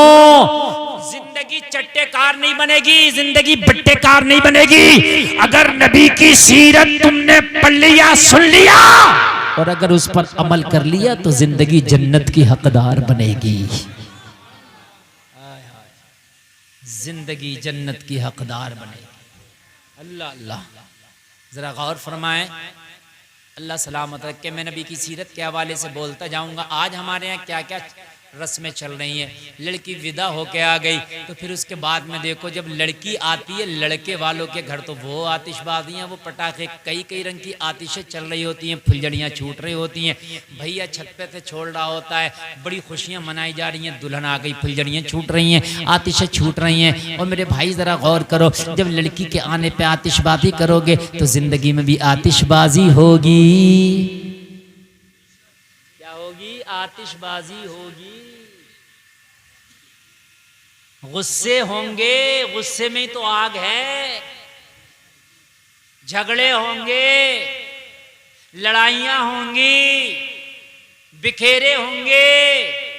अगर आपने ऐसा ना किया होता, काश ये दुल्हन घर में आई थी, सास भी 2 रकात नमाज शुक्राने के पढ़ती, ससुर भी 2 रकात नमाज शुक्राने के पढ़ता, दूल्हा का भाई, दूल्हा की बहनें भी 2-2 रकात नमाज शुक्राने के पढ़ती। या अल्लाह तेरा शुक्र है। माँ कहती मेरी बहू आई है, इसके कदमों को मुबारक कर देना। भाई कहता मेरी भाभी के कदमों को मुबारक कर देना। हो सकता है कि तुम्हारी दुआएं कबूल हो जाती और इसके कदम तुम्हारे घर के लिए मुबारक हो जाए। जिंदगी सही चलती। जब तुम आतिशबाजियां कर रहे हो तो भाई आतिशबाजियां होंगी। भाई जो तुमने जो बोया है वो तो आएगा। जब जमीनों में धुआं बोओगे तो शाखों पे फिर फल थोड़ी आएंगे, बम आएंगे। हैं? लाल पीले काले नीले कई रंग के अलम आएंगे। यही होगा कि बाद में हम आएंगे और इस साल हमने जमीनों में धुआं बोया है, शाखों पे फल नहीं, अब बम आएंगे। समझ रहे आप? जब आतिशबाजियां करोगे तो भाई ऐसी आतिशबाजियां होंगी। तेरे प्यारे नबी की सीरत न बता दूं? जरा जोर से बोलो सुभान अल्लाह। तुम्हारे नबी की प्यारी सीरत बता दूं, और जलसे में आने वालों आओ आओ आओ, ऊटी जाने की जरूरत नहीं, शिमला जाने की जरूरत नहीं। अगर तेरी बीवी वफादार है तो तेरी ऊटी तेरे घर में है, तेरी शिमला तेरे घर में है, तेरा नैनीताल तेरे घर में है। अगर तेरी बीवी वफादार है तो तेरी जन्नत तेरे घर में है, और बीवी वफादार नहीं है तो कहीं भी घुमा ले, जिंदगी कलेश बनी रहेगी, जिंदगी कलेश रहेगी। आए आओ जरा यार नबी की सीरत पढ़ते हैं। अब ये हो गई दुनिया, ये तो हो गया जो हमारा कल्चर चल रहा था, अब नबी का कल्चर बताते हैं आपको। आओ नबी का प्यारा कल्चर बताते हैं। प्यारे आका की जिंदगी गुजारने का तरीका सुनो। हजरत खदीजा, हजरत आयशा बयान करती हैं, मेरे नबी, अम्मी आयशा कहती हैं कि जिस कटोरे से मैं पानी पिया करती थी, नबी उसी कटोरे से पानी पीते थे। एक ही कटोरा, एक ही कटोरा। अम्मी आयशा फरमाती है कि कटोरे में जिस जगह से मैं अपना मुंह लगाती थी, प्यारे नबी वहीं से मुंह लगा के पानी पीते थे। ये नबी की सीरत है। शादी हो जाए तो बीवी के साथ खाओ ज्यादा से ज्यादा। ए बच्चे, इसे बिठा लो यार, इसे बिठा लो, ये बिठा लो इसे। अगर शादी हो जाए तो बीवी के साथ ज्यादा से ज्यादा वक्त गुजारो, खाओ बीवी के साथ, पियो बीवी के साथ। बहुत से लोगों को अजीब चिढ़ हो जाती है, घर के लोग ही मजाक बनाने लगते हैं, मियाँ ये तो जोरू का गुलाम हो गया, अब तो साथ में खा रहा साथ में पी रहा। हाँ, कोई मौलाना ऐसा करने लगे तो उसकी तो पूरी नजर ही उतार देते हैं। तो मौलाना तो अरे साहब बिल्कुल ये तो लट्टू बने घूम रहे हैं, और बेवकूफ मौलाना लट्टू बनाने घूम रहा है, मौलाना सुन्नत रसूल पे अमल कर रहा है। जब ही तो तेरे मुकदमे चल रहे हैं, मौलवियों के मुकदमे कम चल रहे हैं, कम चल रहे हैं, फिर भी कम है, अल्लाह का शुक्र है। कह रहे मियाँ ये तो बीवी का गुलाम हो गया। और साथ में खाना किसने गुलामी कहा? ये मेरे नबी की सुन्नत है। साथ में पीना किसने गुलामी कहा? मेरे नबी की सुन्नत है। बीवी के साथ में खाओ, बीवी के साथ में पियो, बीवी के साथ में ज्यादा ज्यादा वक्त गुजारो, इसलिए कि जितनी मियाँ बीवी में मोहब्बत ज्यादा होगी, इतने ही शैतान को तकलीफ ज्यादा होगी। शैतान को तकलीफ ज्यादा होगी, इसलिए कि जब शोहर को बीवी से मोहब्बत होगी तो उसकी नजर नहीं भटकेगी, और जब बीवी को अपना शोहर ही प्यारा होगा तो दूसरे की तरफ नजर क्यों डालेगी? बात है कि नहीं? मगर आजकल पेटों में दर्द घर में से ही, घर में से ही फतवे लगना शुरू, घर में से ही बातें होना शुरू।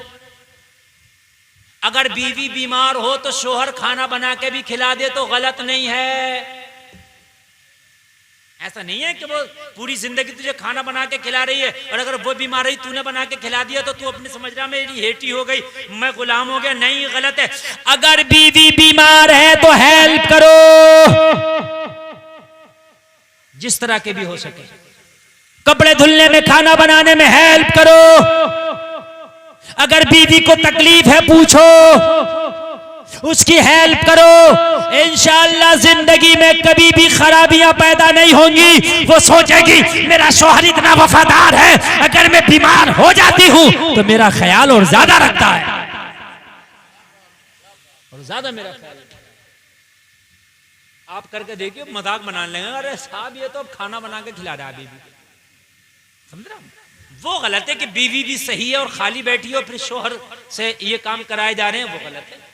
लेकिन अगर वो बीमार है, अगर कोई खुशी का मौसम है, खुशी का मौका, पेट में बच्चा है बीवी के, तो डॉक्टर लोग भी उस वक्त मना कर देते हैं, ज्यादा भारी चीज ना उठाएं, ज्यादा वजनदारी चीज ना उठाएं। तो उस वक्त अपनी बीवियों का ख्याल रखो। अगर वो गुसल खाने में नहाने के लिए जा रही हैं, बाल्टी पानी की भरना है, तो तुम अगर भर कर रख दो तो ये नौकरी नहीं है, बल्कि ये वफादारी है।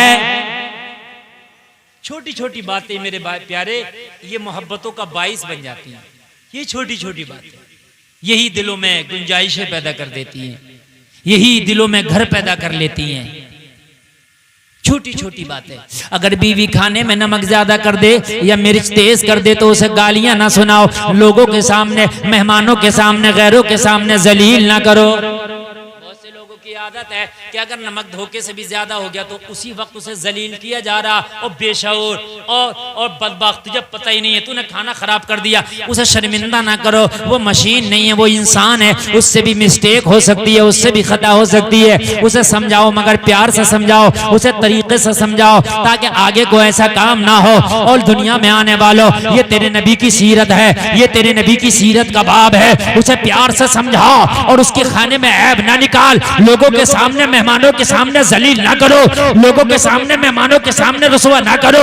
अपनी बीवी का कोई ऐब है तो ढक लो, उसे छिपा लो। अगर शोहर का कोई ऐब है तो बीवी को चाहिए उसे ढक ले, उसे छिपा ले। तभी तो कुरान ने कहा हुन्ना लिबासुल लकुम व अंतुम लिबासुल लहुन। कुरान ने कहा शोहर बीवी का लिबास है, बीवी शोहर का लिबास है। लिबास का मतलब कपड़ा नहीं है, बल्कि मतलब ये है कि अगर बीवी ने कोई गलती की है तो शोहर छिपा ले, शोहर ने कोई गलती की है तो बीवी छिपा ले। वाह वाह वाह वाह, नारे तकबीर, नारे रिसालत, फैजाने गौसे आजम, फैजाने गरीब नवाज, आमद रसूल मुफ्ती गुलफाम रामपुरी। सुभान अल्लाह, सुभान अल्लाह। नहीं, अपनी बात से हटूंगा नहीं इंशाअल्लाह। जितनी देर सुनाऊंगा आपको मजा आता रहेगा, झूमता रहेगा। जो उठ करके गया वो कम नसीब है, इसलिए कि रोजाना ये तकरीरें नहीं होती और सबके भेजे में सब बातें आती भी नहीं है। देसी घी सबको हजम नहीं होता है, मैं सही बता रहा हूं। देसी घी सब, हाँ खिला दियो तुम सबको, जाओ, अगर ना हो जाए तो पेचिस, सबको हजम ही नहीं होगा। तो ये देसी घी है, ये सबको हजम नहीं होगा, जिसने खाया होगा उसी को हजम होगा। रिफाइंड का जमाना चल रहा है, रिफाइंड और डालडा का। हाँ, इसीलिए तो 18 साल की उम्र में चश्मा आ जा रहा। हाँ, हजरत औरंगजेब 92 साल की उम्र में घोड़े की सवारी करते थे, 92 इयर्स की उम्र और घोड़े की सवारी। यहाँ तो 40 साल में भी मोटरसाइकिल पकड़ के बैठे और कहे भैया जरा हल्के चलिए। हाँ, नहीं सही बात है। अरे भाई, नबी की सीरत सुनो, मजा आएगा। अच्छा, आपको अच्छा लग रहा नहीं लग रहा तो जरा जोर से बोलो सुभान अल्लाह। अल्लाह आपको सलामत रखे। ये छोटी छोटी बातें, बीवियों का इन बातों पे ख्याल रखो, इंशाअल्लाह तलाक की नौबत नहीं आएगी, झगड़े की नौबत नहीं आएगी। शोहरों के हुकूक बहुत ज्यादा हैं बीवियों पर। मेरी कई सैकड़ों तकरीरें होंगी कि शोहर का हक सबसे ज्यादा है, लेकिन कुछ हुकूक बीवियों के भी हैं, वो भी बयान होना चाहिए। औलाद पर माँ बाप के बहुत ज्यादा हुकूक हैं। अगर पूरी जिंदगी माँ बाप को कांधों पे बिठाल के औलाद घूमे तब भी अपने माँ बाप का हक अदा नहीं कर सकती। अपने कांधों पे बिठा के 100 हज करा दो माँ बाप को, तब भी हक अदा नहीं कर सकते। लेकिन कुछ हुकूक औलाद के भी हैं माँ बाप पर, चाहे थोड़े हैं लेकिन हैं। सही तरबियत ये माँ बाप का हक है, सही तालीम दिलाए ये माँ बाप का हक है, जायज रोजी खिलाए ये माँ बाप का हक है कि नहीं? तो बीवियों के भी कुछ हुकूक है भाई। अल्लाह के रसूल सल्लल्लाहु अलैहि वसल्लम की जिंदगी का बाब मैं आपको बताऊं। उस वक्त की बात है जब हजरत खदीजा प्यारे नबी की प्यारी बीवी का इंतकाल हो गया था। दूसरी बीवियां हयात हैं, हजरत आयशा हयात हैं। जाहिरी तौर पर अम्मी खदीजा का विशाल हो गया। एक दिन दोपहर का वक्त है, मेरे नबी अपने घर में दोपहर का खाना खा के आराम फरमा रहे थे, अपने बिस्तर पर आराम फरमा रहे थे। मेरे नबी के दरवाजे पे किसी ने दस्तक दी। हजरत आयशा नबी के घर में है। हजरत आयशा दरवाजे पे आई, पूछा कौन? तो बाहर से आवाज आई, आयशा दरवाजा खोलो, मैं एक खातून हूँ, प्यारे नबी से मिलने के लिए आई हूँ, प्यारे नबी की बारगाह में आई हूँ, कोई जरूरत है, कोई काम है? लोगों जरा गौर करो, गौर करो। अम्मी आयशा ने देखा कि कोई बूढ़ी सी औरत है जो अपने लरसते कांपते आवाज में दरवाजा खोलने को कह रही है। अम्मी खदीजा ने अम्मी आयशा ने दरवाजा खोल दिया। जैसे ही अम्मी आयशा ने दरवाजा खोला, नबी के घर में ये औरत तशरीफ ले आई। बूढ़ी है, डंडे के सहारे से चल रही है, कमर बुढ़ापे की वजह से झुक गई है, भवें और बाल सफेद हो गए हैं। कहने लगी, आयशा प्यारे नबी से मुलाकात करना थी, कहाँ है प्यारे नबी? हजरत आयशा इरशाद फरमाती हैं, ओ बूढ़ी खातून, नबी ने खाना तनावुल फरमाया है, आराम फरमा रहे हैं, हो सकता है नींद लग गई हो, आंख लग गई हो, इंतजार कर बैठ, जब नबी उठेंगे बेदार होंगे तेरी मुलाकात करा दी जाएगी। हजरत आयशा उसे बैठने का बोलती हैं, नबी को उठाने की भी जरूरत नहीं पड़ी, नबी खुद ही अपने बिस्तर से उठ के बाहर तशरीफ ले आए। नबी का सोना हमारे सोने की तरह नहीं होता। नबी सोते मगर दिल जागता है, हम सोते हैं तो सो जाते हैं, मगर नबी सोते हैं तो दिल जागता रहता है। नबी का दिल जाग रहा था, ये खातून आई, नबी को जगाने की जरूरत ना पड़ी, नबी तशरीफ ले आए। नबी की नजर जब इस बूढ़ी खातून पे पड़ी तो मेरे प्यारे नबी के आंसू निकल आए, मेरे नबी की आंख में आंसू आए। अम्मी आयशा देख रही हैं, या अल्लाह ये कौन खातून है जिसे देख के नबी की आंख में आंसू आ गए? या अल्लाह ये कौन है जिसे देख के तेरा प्यारा नबी रो रहा है? ये खातून है तो है कौन? अम्मी आयशा देख रही हैं, कुछ बोलती नहीं, कुछ बात नहीं बन पा रही है। मेरे नबी रोते चले जा रहे हैं। फिर बोले तो क्या बोले, आयशा घर में देखो, अगर कुछ खाने का सामान हो तो इस बूढ़ी को लाके खिला दो। अम्मी आयशा खाने का सामान लाई जो भी घर में था। हजरत आयशा ने खाने का सामान दे दिया। मेरे नबी ने फरमाया, आयशा अगर घर में कोई पहनने का कपड़ा हो तो कपड़ा लाके दो, इसकी मदद करो। अम्मी आयशा का बयान है, मैं घर में से कपड़ा लाई, मैंने ला करके उस खातून को दे दिया। मेरे नबी ने फरमाया, आयशा घर में अगर कुछ दिरहम दीनार हो तो ला करके दो, इसकी मदद करो। अम्मी आयशा कहती हैं, जो भी करेंसी मेरे घर में थी मैंने ला करके दे दी, इसको मदद कर दी। तीन तरह से मदद कर दी गई, खाना खिला के मदद की गई, कपड़ा दे करके मदद की गई, और उस वक्त की करेंसी जो भी पैसा था वो दे करके मदद की गई। तीन तरह से मदद कर दी गई। अम्मी आयशा फरमाती हैं कि वो खातून जब तीन तरह की मदद हुई तो वो कहने लगी, या रसूल अल्लाह, अब मेरा काम मुकम्मल हो गया, अब मुझे जाने की इजाजत दे। मेरे प्यारे नबी ने उसे विदा किया दरवाजे तक, और मेरे नबी की आंखों में दरवाजे तक आंसू आते रहे, आंसू आते रहे। जब वो खातून वापस चली गई, दरवाजा बंद कर दिया गया, नबी दरवाजे से वापस आ गए। जब नबी बैठ करके थोड़े शांत हुए और जब नबी की हालत अपनी जगह पर आई तो अम्मी आयशा कहती है, मैंने जुर्रत की, मैंने अर्ज की, आका ये क्या हालत है? इस खातून को देखा तो आपके आंसू निकल आए, इस खातून को देखा तो आप रोने लगे। और नबी ने फरमाया, आयशा ये खातून पता है कौन है? ये कोई आम खातून नहीं है, ये मेरी पहली बीवी खदीजा की सहेली है। जरा जोर से बोलो यार, जिंदाबाद जिंदाबाद। बहुत पहली बीवी खदीजा की सहेली है। जो नबी सहेली के साथ इतना अच्छा बर्ताव कर रहा है, वो बीवी के साथ कितना अच्छा बर्ताव करता होगा। वाह वाह वाह, बहुत खूब बहुत खूब। यहाँ तो पूरी जिंदगी ये ताने रहते हैं, तेरे बाप ने दिया ही क्या, तेरे भैया ने दिया ही क्या, तेरे घर वालों ने मुझे दिया ही क्या, ये ताने रहते हैं यहाँ तो। जिस नबी का इतना प्यारा, जरा मुझे बताइए किरदार सहेली के साथ है तो बीवी के साथ कैसा होगा? नबी ने फरमाया,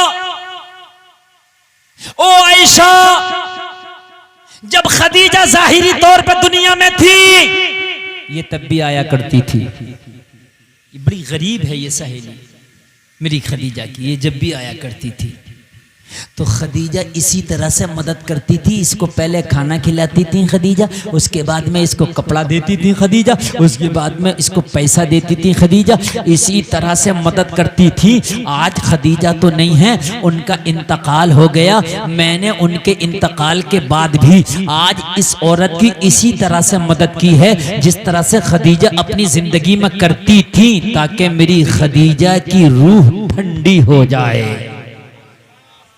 ताकि खदीजा को कब्र में खुशी हासिल हो जाए। लोगों, यह है नबी का किरदार, यह है नबी की सीरत। कहां पहुंचे हो? तुमने दुनिया वालों को अपनी जिंदगी में लाए हो, इसलिए आज परेशान हो।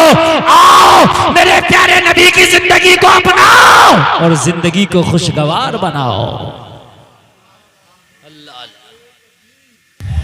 नारे रिसालत, फैजाने गौसे आजम, फैजाने गरीब नवाज, मसलके आला हजरत मुफ्ती गुलफाम रामपुरी। बहुत खूब हजरत। प्यारे लोगों, बहुत जल्दी जल्दी सुने, 1.25 घंटा तकरीर होने वाली है, मुझे पता ही नहीं चल रहा है। बस 5-10 मिनट और बोलूंगा, तकरीर खत्म करूंगा। आप बहुत प्यार से बहुत अच्छे से सुनिएगा, मेरे प्यारे कान खोल करके सुन लो। अगर चाहते हो कि जिंदगी में बहार आ जाए, किसने कहा पैसे से बहार आती हैं? मैंने पैसे वालों को नींद की गोलियां खाते देखा है। कौन कहता है कि पैसे वाला ही अच्छा खाता है? मैंने पैसे वालों को ये कहते सुना है, मैं मीठा नहीं खाऊंगा, मैं चिकन नहीं खाऊंगा, मैं मटन नहीं खाऊंगा, मैं ये नहीं खाऊंगा, मैं वो नहीं खाऊंगा। जिंदगी की बहारें अल्लाह जब तुम्हें खुशहाल रखे तभी जिंदगी की बहारें हैं। नबी की सीरत का बाब अपना लो, खुदा की कसम जिंदगी खुशगवार हो जाएगी। प्यार नबी से करो, जज्बा रखो, और नबी से मोहब्बत। जलसे में नबी का दामन नहीं छोड़ेंगे, ये नबी की मोहब्बत नहीं है। अजमेर चले जाओ हर महीने, ये ख्वाजा से मोहब्बत नहीं है। हर महीने कलियर चले जाओ, ये साबिर से मोहब्बत नहीं है। किसी भूखे को खाना भी खिलाओ, अपने पड़ोसी गरीब की मदद करो, ये साबिर की मोहब्बत है। ये है मोहब्बत। उम्रे तो आप बहुत कर रहे हो, लेकिन जिनका तुमने पैसा मार लिया, पैसा नहीं दे रहे हो, तो उम्रा किस काम का है? मेरे भाइयों बात समझो आप। नबी से सच्ची मोहब्बत यह है कि जो नबी की जिंदगी है उस तरह से जिंदगी गुजारेंगे। नबी की खातिर मर भी जाएंगे, जान भी कुर्बान कर देंगे, ये जज्बा रखो। जरा जोर से बोलो सुभान अल्लाह। अल्लाह अल्लाह। एक शख्स को किसी ने नबी की गुस्ताखी की, तो कोई नबी का आशिक था। जो नबी का आशिक था तो नबी की गुस्ताखी करने वाले को उसने सजा दी। जब उसको सजा दी तो नबी के आशिक को भी सजा हो गई, जेल गया। जेल गए हुए उसको 1 दिन 1 रात हुआ था। उससे जेल में किसी ने पूछा तेरी उम्र कितनी है, तो बताया 1 दिन 1 रात। अरे कहा यार दाढ़ी के बाल सफेद हो गए, सर के बाल सफेद हो गए, और कहता 1 दिन 1 रात। कहने लगा जिस दिन से नबी की मोहब्बत में जेल हुई है, अपनी असल जिंदगी तो उसी दिन से शुरू हुई है। हाय हाय हाय, अपनी असल जिंदगी तो उसी दिन से शुरू हुई है। ये है मोहब्बत यार, है? आज तेरे नबी की गुस्ताखियां हो रही हैं। आज देखो कितने बड़े पैमाने पे तुम्हारे नबी की गुस्ताखियां चल रही हैं, और फिर भी तुम यूट्यूब पे लगे हो, फिर भी तुम मोबाइलों में लगे हो हैं। तुम इतना नहीं कर सकते? तुम देखो फिलिस्तीन में तुम्हारे भाइयों को, तुम्हारी बच्चियों को कैसे रौंदा जा रहा, कैसे मारा जा रहा, उसके बावजूद भी तुम्हें कुछ जूंग नहीं दिखती। अरे कम से कम इतना ही कर लो, इतना ही कर लो कि मस्जिदों में जाके उन मजलूमों के लिए दुआ कर दो, दुआ कर दो। इजराइल के जो प्रोडक्ट है उनका बाइकआउट कर दो। पेप्सी नहीं पीऊंगा, कोका कोला नहीं पीऊंगा, ठंडा ये नहीं पीऊंगा, इसलिए कि ये उस कंपनी का माल है जो बेनिफिट होता है वो तेरे भाई जो फिलिस्तीन में है उनको मारने के काम आता है वो पैसा है। नबी की मोहब्बत ऐसी सीने में पैदा करो कि अगर कोई नबी की गुस्ताखी तुम्हारे जहन में भी आए तो तुम कुछ ना कर सको, मगर दिल में गुस्सा आए, दिल में गुस्सा आए। कोई शरीयत के खिलाफ काम हो रहा है, जबान से उसको रोको। पहले तो हाथ से रोको, हाथ से रोकने की ताकत नहीं तो जबान से मुखालफत करो, रोको। ये ईमान का तकाजा है, और अगर ऐसा नहीं कर सकते तो ईमान का जायजा लो। समझ रहे हैं आप? क्या करो? ईमान का जायजा लो। मोहब्बत खाली बिरयानी खाने का नाम नहीं है, मोहब्बत खाली हलवा खाने का नाम नहीं है, मोहब्बत खाली नारा लगाने का नाम नहीं है। मोहब्बत है अगर हुसैन से तो ऐलान कर दो, जिस हुसैन से मोहब्बत है वो सजदे में सर कटाता है, गुलाम सजदे में सर झुकाता है। कटेगा नहीं, झुकेगा जरूर। अगर हम कटा नहीं सकते तो नमाज में झुका तो सकते हैं। बोलो भाई है क्या नहीं है? देखो ईमान की अलामत है, जब कोई गलत काम देखो तो गुस्सा आए, ये ईमान की अलामत है। बुरा लगे आपको, ये क्या है? ईमान की अलामत है। क्या है ये? ईमान। मेरी तरफ देखें, बिल्कुल ये काय की अलामत है? ईमान की अलामत है। हजरत अबू बकर सिद्दीक का बेटा ईमान नहीं लाया, हजरत अबू बकर सिद्दीक ईमान लाए। जंग हुई, अबू बकर सिद्दीक नबी की तरफ से, बेटा काफिरों की तरफ से। बेटे की तलवार के नीचे हजरत अबू बकर की गर्दन आ गई, छोड़ दिया, अब्बा की गर्दन है। कुछ दिन के बाद बेटा भी ईमान ले आया। हजरत अबू बकर की बारगाह में कहने लगा, अब्बा वो जंग याद है जब मैं कलमा नहीं पढ़ा था, आपके खिलाफ जंग लड़ना आया था काफिरों के साथ, मेरी तलवार के नीचे आपकी गर्दन आ गई, मैंने ये सोच के छोड़ दिया बाप की गर्दन है। हजरत अबू बकर ने कहा, खुदा की कसम वो तूने छोड़ दिया था, अगर उस दिन मेरी तलवार के नीचे तेरी गर्दन आती तो बेटा समझ के छोड़ता नहीं, नबी का बागी समझ के काट देता। अल्लाह अल्लाह। नारे तकबीर, नारे रिसालत, मसलके आला हजरत आमद रसूल। सुभान अल्लाह, सुभान अल्लाह। बात समझ में आ रही है? ये है मोहब्बत है मेरे भाई। यहाँ तो हाल ये है, हाँ इसको इधर से डाल, यहाँ तो हाल ये है, अगर कोई शरीयत के खिलाफ काम हो रहा है तो तुम्हारा खून खोलना चाहिए, समझ रहे हैं? बाकी जो हो वो देखा जाएगा, लेकिन जहां तक हो सके। देखो हजरत इब्राहिम खलीलुल्लाह को जब आग में डाला गया तो मेंढक ने अपने मुंह से आग बुझाने की कोशिश की, पानी डाल रही, जबकि उसके मुंह से पानी डालने से आग बुझ नहीं सकेगी, लेकिन मोहब्बत का इजहार तो कर रही है भाई, मोहब्बत का इजहार तो कर रही है। हाय हाय हाय मेरे भाइयों, किसी ने कहा आला हजरत सरकार की बारगाह में कि फला शख्स नबी का गुस्ताख है, वो आपको भी गालियां बकता, आप खुश हुए क्यों? कहा जितनी देर मुझे गाली बकेगा इतनी देर मेरे नबी को तो कुछ नहीं कहेगा, है कि नहीं? बहुत से लोगों को आला हजरत से ही बड़ी चिड़ हो गई है। अगर आला हजरत से मोहब्बत कर लो इतनी, खुदा की कसम आला हजरत ने हमारी कोई रिश्तेदारी नहीं है, आला हजरत से, आला हजरत से कोई हमारा नाता नहीं है। आला हजरत से जो मोहब्बत है वो इसलिए है कि आला हजरत ने हमारे ईमान की हिफाजत की है। खुदा की कसम हम आला हजरत के खातिर खुदा की कसम जान भी कुर्बान कर सकते हैं, इसलिए कि आला हजरत अगर ईमान की हिफाजत ना करते तो आज हमारे ईमान पर डाका डाल लिया होता, पता भी ना चलता। आज लोग आला हजरत को गालियां दे रहे हैं, इन खबीसों को। अरे आला हजरत तो आला हजरत, बात तो खबीस ऐसे है कि सहाबा को गालियां दे रहे हैं, सहाबा तक को गालियां दे रहे हैं। अभी एक फोन मेरे पास आया और फोन आने के बाद मैं वो बहस करने लगा, उसको दलील दी, कुरान से हदीस से मानने तैयार नहीं, सहाबा पे तबर्रा, सहाबा को गालियां। उसके बाद मैंने बात की तो वो आला हजरत पे आ गया, आला हजरत को गालियां, और माज़ल्लाहि रब्बिल आलमीन ऐसी सख्त गालियां, ऐसे नाजेबा कलिमात कि सुनते हुए ऐसा लगता है कि दिल फट जाए। मना किया, नहीं माना, गुस्से का ये हाल के बर्दाश्त नहीं हुआ। जब बर्दाश्त नहीं हुआ तो उसी की जबान में फिर मैंने उसको जवाब दिया, और जब उसकी जबान में मैंने जवाब दिया तो उसने अपनी तो कट कर दी, मेरी उतनी काट के डाल दी। देखो मौलाना गाली बक रहे हैं, समझ रहे? अब हमारी आवाम, हमारे सुन्नी इतने सीधे शेयर कर रहे हैं, वो उसे भेज रहा, देखो मुफ्ती साहब गाली बक रहे हैं। अरे मुफ्ती पागल थोड़ी है कि किसी को फोन लगा के गाली बकेगा। लेकिन यार कोई मेरे नबी की शान में गुस्ताखी करे तो खुदा की कसम जान ले भी लेंगे, जान दे भी देंगे। अभी एक क्लिप चल रही है, हो सकता है घूमती घामती तुम्हारे पास भी आ जाए। उसने उतनी गालियां दी, उतनी गालियां। अब जब वो मानने को तैयार नहीं, यार पारा इतना गर्म हो गया, मैंने कहा इसी की जबान में जब इसको जवाब देना पड़ेगा। जब उसी की जबान में जवाब दिया तो अपनी तो कट कर दी, हमारी डाल दी।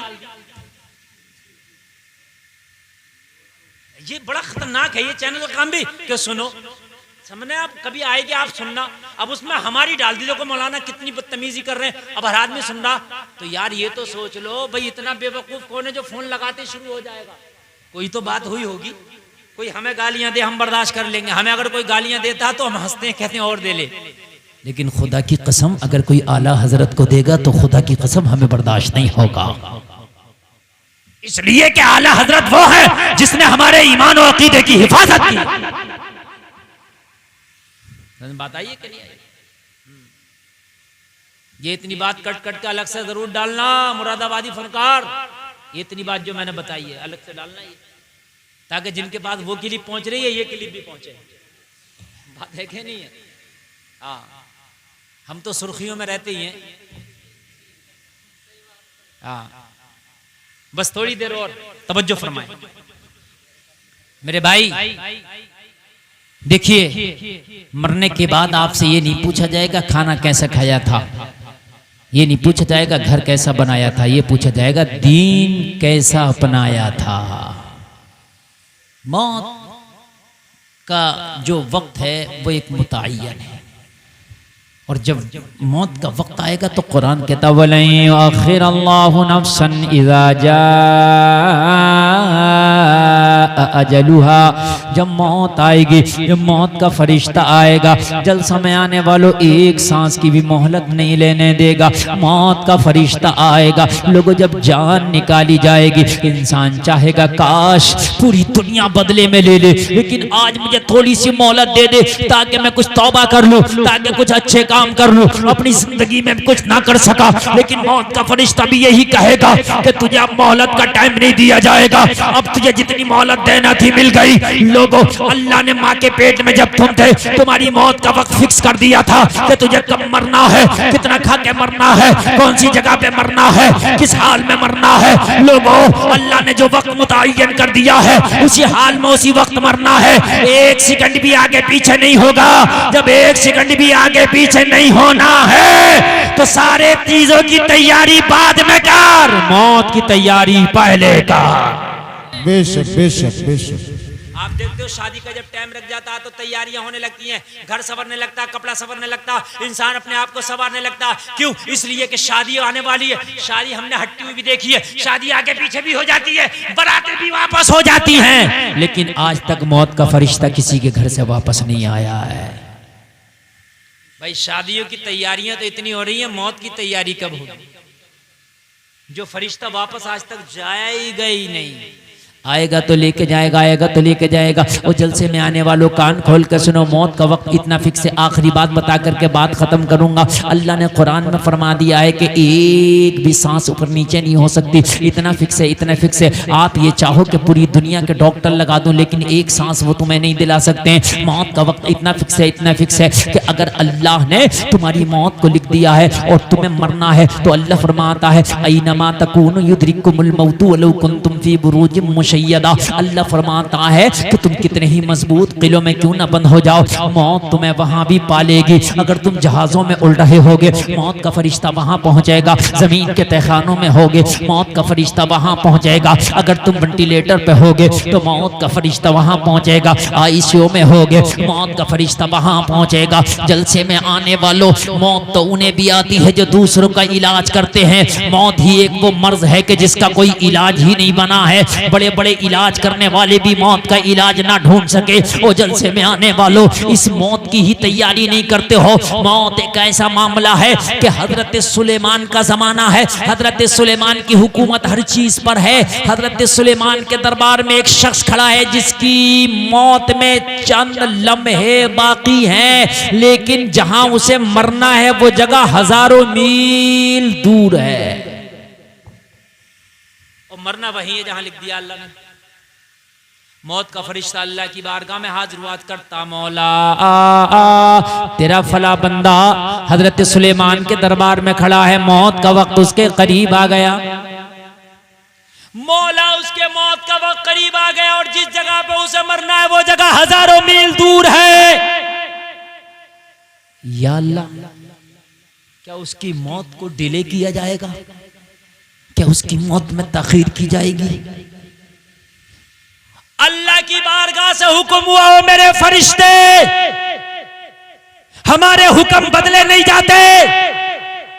जो वक्त लिखा है उसे उसी वक्त मरना है। अर्ज की मौला, जहां मरना है वो जगह तो हजारों मील दूर है, कैसे पहुंचेगा, कैसे जाएगा? तो क्या जगह बदली जाएगी? ना जगह बदली जाएगी, ना वक्त बदला जाएगा। ना जगह बदली जाएगी, यही तो है क़ाल कज़ालिकल्लाहु यफ़अलु मा यशा। अल्लाह यही तो करता है जो चाहता है। अल्लाह ऐसे ही करता है जो चाहता है। ना जहाज है, ना एरोप्लेन है, हजारों मील दूर है, मरने में चंद सेकंड बाकी है। और मरना वही है जहां लिखा है, उसी जगह पे मरेगा। या अल्लाह, फिर क्या हो? जगह भी नहीं बदली जाएगी, वक्त भी नहीं बदला जाएगा, थोड़ा सा टाइम बाकी है। अल्लाह मुसब्बिबुल असबाब है। देखो अल्लाह सबब कैसे बनाता है। फरमान हुआ मौत के फरिश्ते अपना असली चेहरा दिखा दे इस मरने वाले को। आपने देखा होगा कि जो आदमी मरता है उसकी आंखें फटी की फटी रह जाती हैं, मुंह फैला रह जाता है। देखा आपने? क्यों? दो वजह है। एक वजह तो यह है मौत की सख्ती और मौत की तकलीफ, और दूसरी वजह यह है कि जब वो मौत के फरिश्ते का चेहरा देखता है तो इतना खतरनाक चेहरा देख के आंखें फटी की फटी रह जाती हैं, मुंह खुला का खुला रह जाता है। कहा मौत के फरिश्ते, जो तुम मरने वाले को रूह निकालने के टाइम अपना चेहरा दिखाता ना, वो चेहरा अभी रूह निकालने में कुछ लम्हे बाकी हैं, पहले ही दिखा दे। मरने वाले को फरिश्ता चेहरा दिखाता जब उसकी रूह निकालता है, लेकिन कहा पहले दिखा। थोड़ा दिखाया तो जब इसने चेहरा देखा तो इसका चेहरा पीला पड़ गया, कांपने लगा, पसीना आ गया।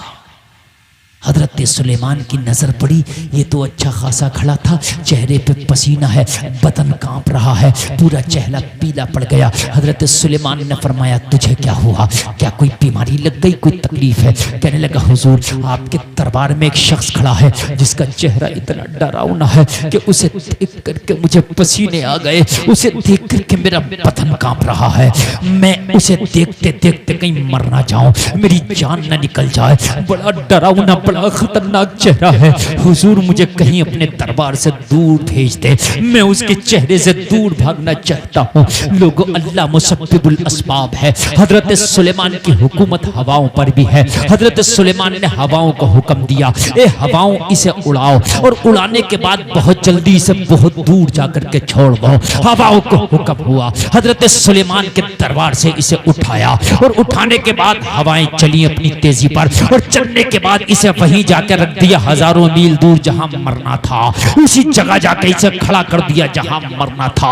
वहां जाकर के अभी आंख खोला है, अभी चैन की सांस भी नहीं लिया था कि वही चेहरा वहीं पे नमूदार हो गया जो चेहरा हजरत सुलेमान के दरबार में था। ये कहने लगा ये डरावने चेहरे वाले इंसान, मैं तो तुझे वहां छोड़ कर आया था, यहाँ कैसे आ गया? तो मौत के फरिश्ते ने कहा मैं कोई आम इंसान नहीं, मैं मौत का फरिश्ता हूँ। अरे मैं तुझे यही तो लाना चाहता था, अल्लाह का हुक्म हुआ था अपना चेहरा दिखाओ, मैंने ओरिजिनल चेहरा दिखाया, डर की वजह से तू यहाँ आ गया, अब मेरा काम आसान हो गया, अब तेरे मरने का टाइम खत्म, वक्त करीब आ गया, तेरी सांसें खत्म हो गई, अब मुझे रूह निकालने का हुक्म है, अब तेरी रूह निकाली जाएगी। अल्लाह अल्लाह। ये है जिंदगी और ये है मौत।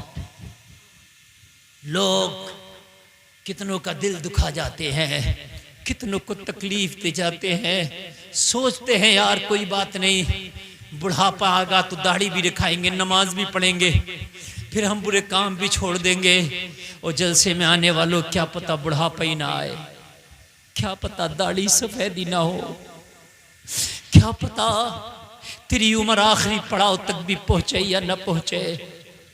लोगों किसी कहने वाले ने क्या खूब कहा है, बड़ी बरको शरार है दुनिया, बड़ी बेएतबार है दुनिया, जिंदगी नाम रख दिया किसने, मौत का इंतजार है दुनिया, उम्रे दराज मांग कर लाए थे 4 दिन, 2 आरज़ू में कट गए 2 इंतजार में। आगाह अपनी मौत से कोई बशर नहीं, सामा है 100 बरस का पल की खबर नहीं। मौत की तैयारी सबसे पहले करो। आखिरी बात, तकरीर खत्म, टाइम बताओ जल्दी से। 1:30 बज गया, 1.5 घंटा तकरीर हो गई, बस बात खत्म। इतनी लंबी तकरीर हो गई, मुझे भी पता नहीं चला। मुझे बड़ा लंबा सफर करना, आप लोग तो शायद सो जाओगे। मुझे जाना दिल्ली, दिल्ली से फ्लाइट पकड़ना उदयपुर, उदयपुर से भी 100 किलोमीटर आगे जाकर के मुझे कल तकरीर राजस्थान में करना है। उसके बाद परसों मुझे तकरीर आकर के करना है इधर पीलीभीत साइड, अमरिया साइड में। समझ रहे हैं आप? मेरा अब पूरा महीना एक दिन भी खाली नहीं है। समझ लीजिए दिन भर भागने में गुजरता है, रात भर जागने में गुजरता है। समझ रहे हैं आप? ये बस बड़ी मोहब्बत से तकरीर हुई है इतनी। अल्लाह सलामत रख के आखिरी बात सुन लें आप, जो मैं अर्ज करना चाहता हूँ। उम्रे दराज मांग कर लाए थे 4 दिन, 2 आरज़ू में कट गए 2 इंतजार में। लोगों, मौत के हवाले से जो मैं बात कर रहा हूँ वो बात हकीकत है, जरा सुनो आप। मौत एक ऐसी चीज है कि जिससे न आज तक कोई बच सका है न बच पाएगा। ये बात सुन लें आप, कोई भी ना बच सका है और ना बच पाएगा। एक मौत एक ऐसी चीज, एक ऐसी सवारी है जिस पे सवार होना ही होना है। एक ऐसा पुल है जिससे गुजरना ही गुजरना है। एक ऐसा खाना है जिसे चखना ही चखना है। एक ऐसी खुशबू है जिसे सूंघना ही सूंघना है। मौत। हर जगह जाने के बाद वापस आया जा सकता है। सुनीता विलियम्स चांद पर गई है, खला में, वो फंस गई है वहां जाकर। बता रहे हैं कि वो जनवरी से पहले नहीं आ पाएगी, लेकिन जनवरी में भी आने का इम्कान है, आ जाएगी। एक लेडीज है, एक औरत है, सुनीता विलियम्स उसका नाम है। वो खला में जाती है चांद पर, वहां जाकर वो फंस गई। उसका एक साथी है, वो भी फंस गया है। बता रहे हैं 6 महीने लगेंगे आने में, लेकिन साइंसदान ये कह रहे हैं 6 महीने में आ सकती है, आ जाएगी, इम्कान है। लेकिन खुदा की कसम, मरने के बाद आज तक कोई नहीं आया है, कोई नहीं। मर गए तो मर गए, चले गए तो चले गए, कोई नहीं आया, कोई नहीं। फिर मरने के वक्त में इंसान चाहता है कि काश मुझे मोहलत मिल जाए, लेकिन उस वक्त मोहलत नहीं दी जाएगी। जब फिरौन को अल्लाह ने दरियाए नील में उसकी पकड़ की ओर से जब डुबोया तो कह रहा था आमनतु बिरब्बि हारून व मूसा, मैं मूसा और हारून के रब पे ईमान लाया, काश मैं बच जाऊं। लेकिन खुदा की कसम बच ना सका, मरा। एक ऐसी मुझे मिसाल बता दो कि जो अपना पैसा खर्च करके, अपना पैसा दे करके अपनी जिंदगी बचा सका हो। लोगों, दुनिया में आने के बाद 100 साल भी जिंदगी गुजारो तो सिर्फ 3 चीजें कमाओगे, सिर्फ 3 चीजें। एक माल, दूसरा आमाल, तीसरा अइज़्ज़ा अक़रबा। बस ये 3 ही चीजें, माल, आमाल, अइज़्ज़ा, अक़रबा। आमाल की तरफ इंसान तवज्जो नहीं देता, माल की तरफ और अजीज़ और अकारिब की तरफ बहुत तवज्जो देता है। दोस्तों की महफिल में जाऊंगा, दोस्तों की पार्टी में जाऊंगा, यहाँ जाऊंगा, वहाँ जाऊंगा, दोस्तों में गप्पे लड़ा रहा, दोस्तों के अंदर बातें कर रहा, दोस्तों की वजह से नमाज़ें भी छोड़ दिया, दोस्तों की वजह से लोगों कहाँ कहाँ ना चला गया, लोग नमाज की वजह से मस्जिद तक ना जा सका, दोस्त की वजह से नैनीताल चला गया। लेकिन यही दोस्त और यही माल तेरे साथ ऐसी बेवफाई करते हैं, जब मौत का वक्त करीब आता डॉक्टर कह देता है अब ला इलाज हो गया। लोगों करोड़ों रुपए भी तेरी चारपाई पे डाल दो तो खुदा की कसम किसी काम के नहीं। अब तेरे माल ने जो तेरा दोस्त था तेरी बेवफाई कर दी है, अब 1 करोड़ का चेक भी तेरे पास रख दो तो किसी काम का नहीं। हाय वो माल जो तूने दुनिया में कमाया था, हराम हलाल नहीं देखा था, आज वो तेरा कैसे साथ छोड़ गया। आज तू कितना बेबस पड़ा है, तेरी आंखें खुली हैं मगर तेरा माल किसी काबिल नहीं। तेरे वारिसीन ये सोच रहे हैं कभी इसकी सांस बंद होगी और इस माल के टुकड़े किए जाएंगे, इस माल के हिस्से किए जाएंगे। जलसे में आने वालों, ये माल तो आंखें खुली है साथ छोड़ गया, अब तेरे जो दूसरा दोस्त अजीजो अकारीब है वो आगे बढ़ा, कोई चम्मच से मुंह में पानी डाल रहा है, कोई सहारा दे के खड़ा कर रहा है, कोई नहला रहा है, कोई धुला रहा है। उसके बाद तेरा इंतकाल हुआ तो तेरा दूसरा दोस्त जो अजीजो अकारीब है, कैंची से कपड़े काट के तुझे गुस्ल दे दिया गया है। तुझे गुस्ल देने के बाद कफन पहना दिया गया है, कांधों पे सवार करके कब्र के हवाले कर दिया गया है। और कब्र के हवाले करने के बाद सब कह रहे हैं मिन्हा खलकनाकुम व फीहा नुईदुकुम व मिन्हा नुखरिजुकुम तारतन उखरा। मिट्टी दे करके सबने कह दिया अलविदा। हाय, अब बाप भी बेवफाई कर गया, अब सगा भाई भी बेवफाई कर गया, अब फेसबुक का दोस्त भी बेवफाई कर गया, अब ट्विटर और व्हाट्सएप पे फॉलो करने वाले भी बेवफाई कर गए, बचपन के दोस्त भी बेवफाई कर गए, स्कूल और मदरसा और कॉलेज के दोस्त भी बेवफाई कर गए। हाय, आज तो बीवी ने भी बेवफाई कर दी, कब्र में तुझे आज तन्हा छोड़ दिया। तुझे बड़ी आदत थी दोस्तों की महफिलों में रहने की, तुझे दोस्तों के साथ रहने की बड़ी आदत थी, अकेले में तेरा दिल घबराता था। जब तक दोस्तों को मैसेज नहीं कर ले तुझे नींद नहीं आती थी, जब तक दोस्तों से राब्ता नहीं कर ले तुझे खाने में मजा नहीं आता था। आज देख तेरे दोस्तों ने तुझे तन्हा कब्र में लिटा दिया है, आज तेरा कोई भी दोस्त तेरी कब्र के पास नहीं है, सब तुझे मिट्टी दे करके और कह करके वो मिन्हा नुखरिजुकुम तारतन उखरा कह के अलविदा आ गए हैं। हाय, आज पहली रात है कब्र की, हाय आज पहली शाम है कब्र की। हाय, यहाँ पर कोई विंडो नहीं, कोई खिड़की नहीं, कोई लाइट नहीं, कोई रोशनदान नहीं, कोई ऑक्सीजन नहीं, आज तुझे सब अकेला तन्हा करके चले आए हैं। अरे ये कैसी बेवफा दुनिया है, इस बेवफा दुनिया के मारे तूने अल्लाह को नाराज किया है, इस दुनिया की वजह से तूने अल्लाह को छोड़ा है। ये दुनिया तो आज तुझे छोड़ के चली आई है, इस दुनिया की वजह से अल्लाह को ना छोड़। ये दुनिया एक दिन तुझे अकेला छोड़ेगी कब्र में, तुझे तन्हा छोड़ेगी कब्र में, मगर अगर तेरा आमाल अच्छे होंगे, मदीने वाले मुस्तफा से मोहब्बत करके गया होगा, नबी के दुरूद पढ़ के गया होगा, नबी की जिंदगी को आइडियल बना के गया होगा, तो कब्र में तो अंधेरा होगा, तेरी कब्र में कोई रोशनदान नहीं होगा। लेकिन जब फरिश्ते आकर तुझसे सवाल करेंगे तो ऐसे में भीनी भीनी खुशबू आएगी, अचानक तेरी कब्र रोशन हो जाएगी और आवाज आएगी, ए मेरे गुलाम घबराने की जरूरत नहीं है, जहां माँ की मोहब्बत दुनिया वालों की शफकत काम ना आएगी, वहां मदीने वाले की रहमत काम आएगी। क्या बात है, वाह वाह वाह, नारे तकबीर, नारे रिसालत, आमदे रसूल, मुफ्ती गुलफाम रामपुरी। बहुत खूब हजरत। आला हजरत सरकार कहते हैं, इश्क तेरे सदके जलने से छुटे सस्ते, जो आग बुझा देगी वो आग लगाई है। लोगों, दुनिया में अपने नबी से सच्ची मोहब्बत कर लो, नबी की सीरत को अपनी ज़िंदगी का मकसद बना लो, नबी को अपना आइडियल बना लो। ज़िंदगी गुजारो मेरे मुस्तफ़ा के मुताबिक, ज़िंदगी गुजारो मेरे नबी की ज़िंदगी के मुताबिक। मैंने आयत पढ़ी थी जिसका मफहूम है वला तहिनु वला तहज़नु व अंतुमुल अअलौना इन कुंतुम मुमिनीन। अल्लाह फरमाता सुस्ती ना करो, गम ना करो, कामयाब तुम ही हो इन कुंतुम मोमिनीन। शर्त यह है कि पक्के ईमान वाले हो जाओ। कामयाबी ईमान की पुख्तगी में है। सारे लोग मिलकर मेरे साथ कलमा शरीफ पढ़ें, ला इलाहा इल्लल्लाह मुहम्मदुर रसूलुल्लाह, इस्लाम जिंदाबाद व मा अलैना इल्लल बलाग।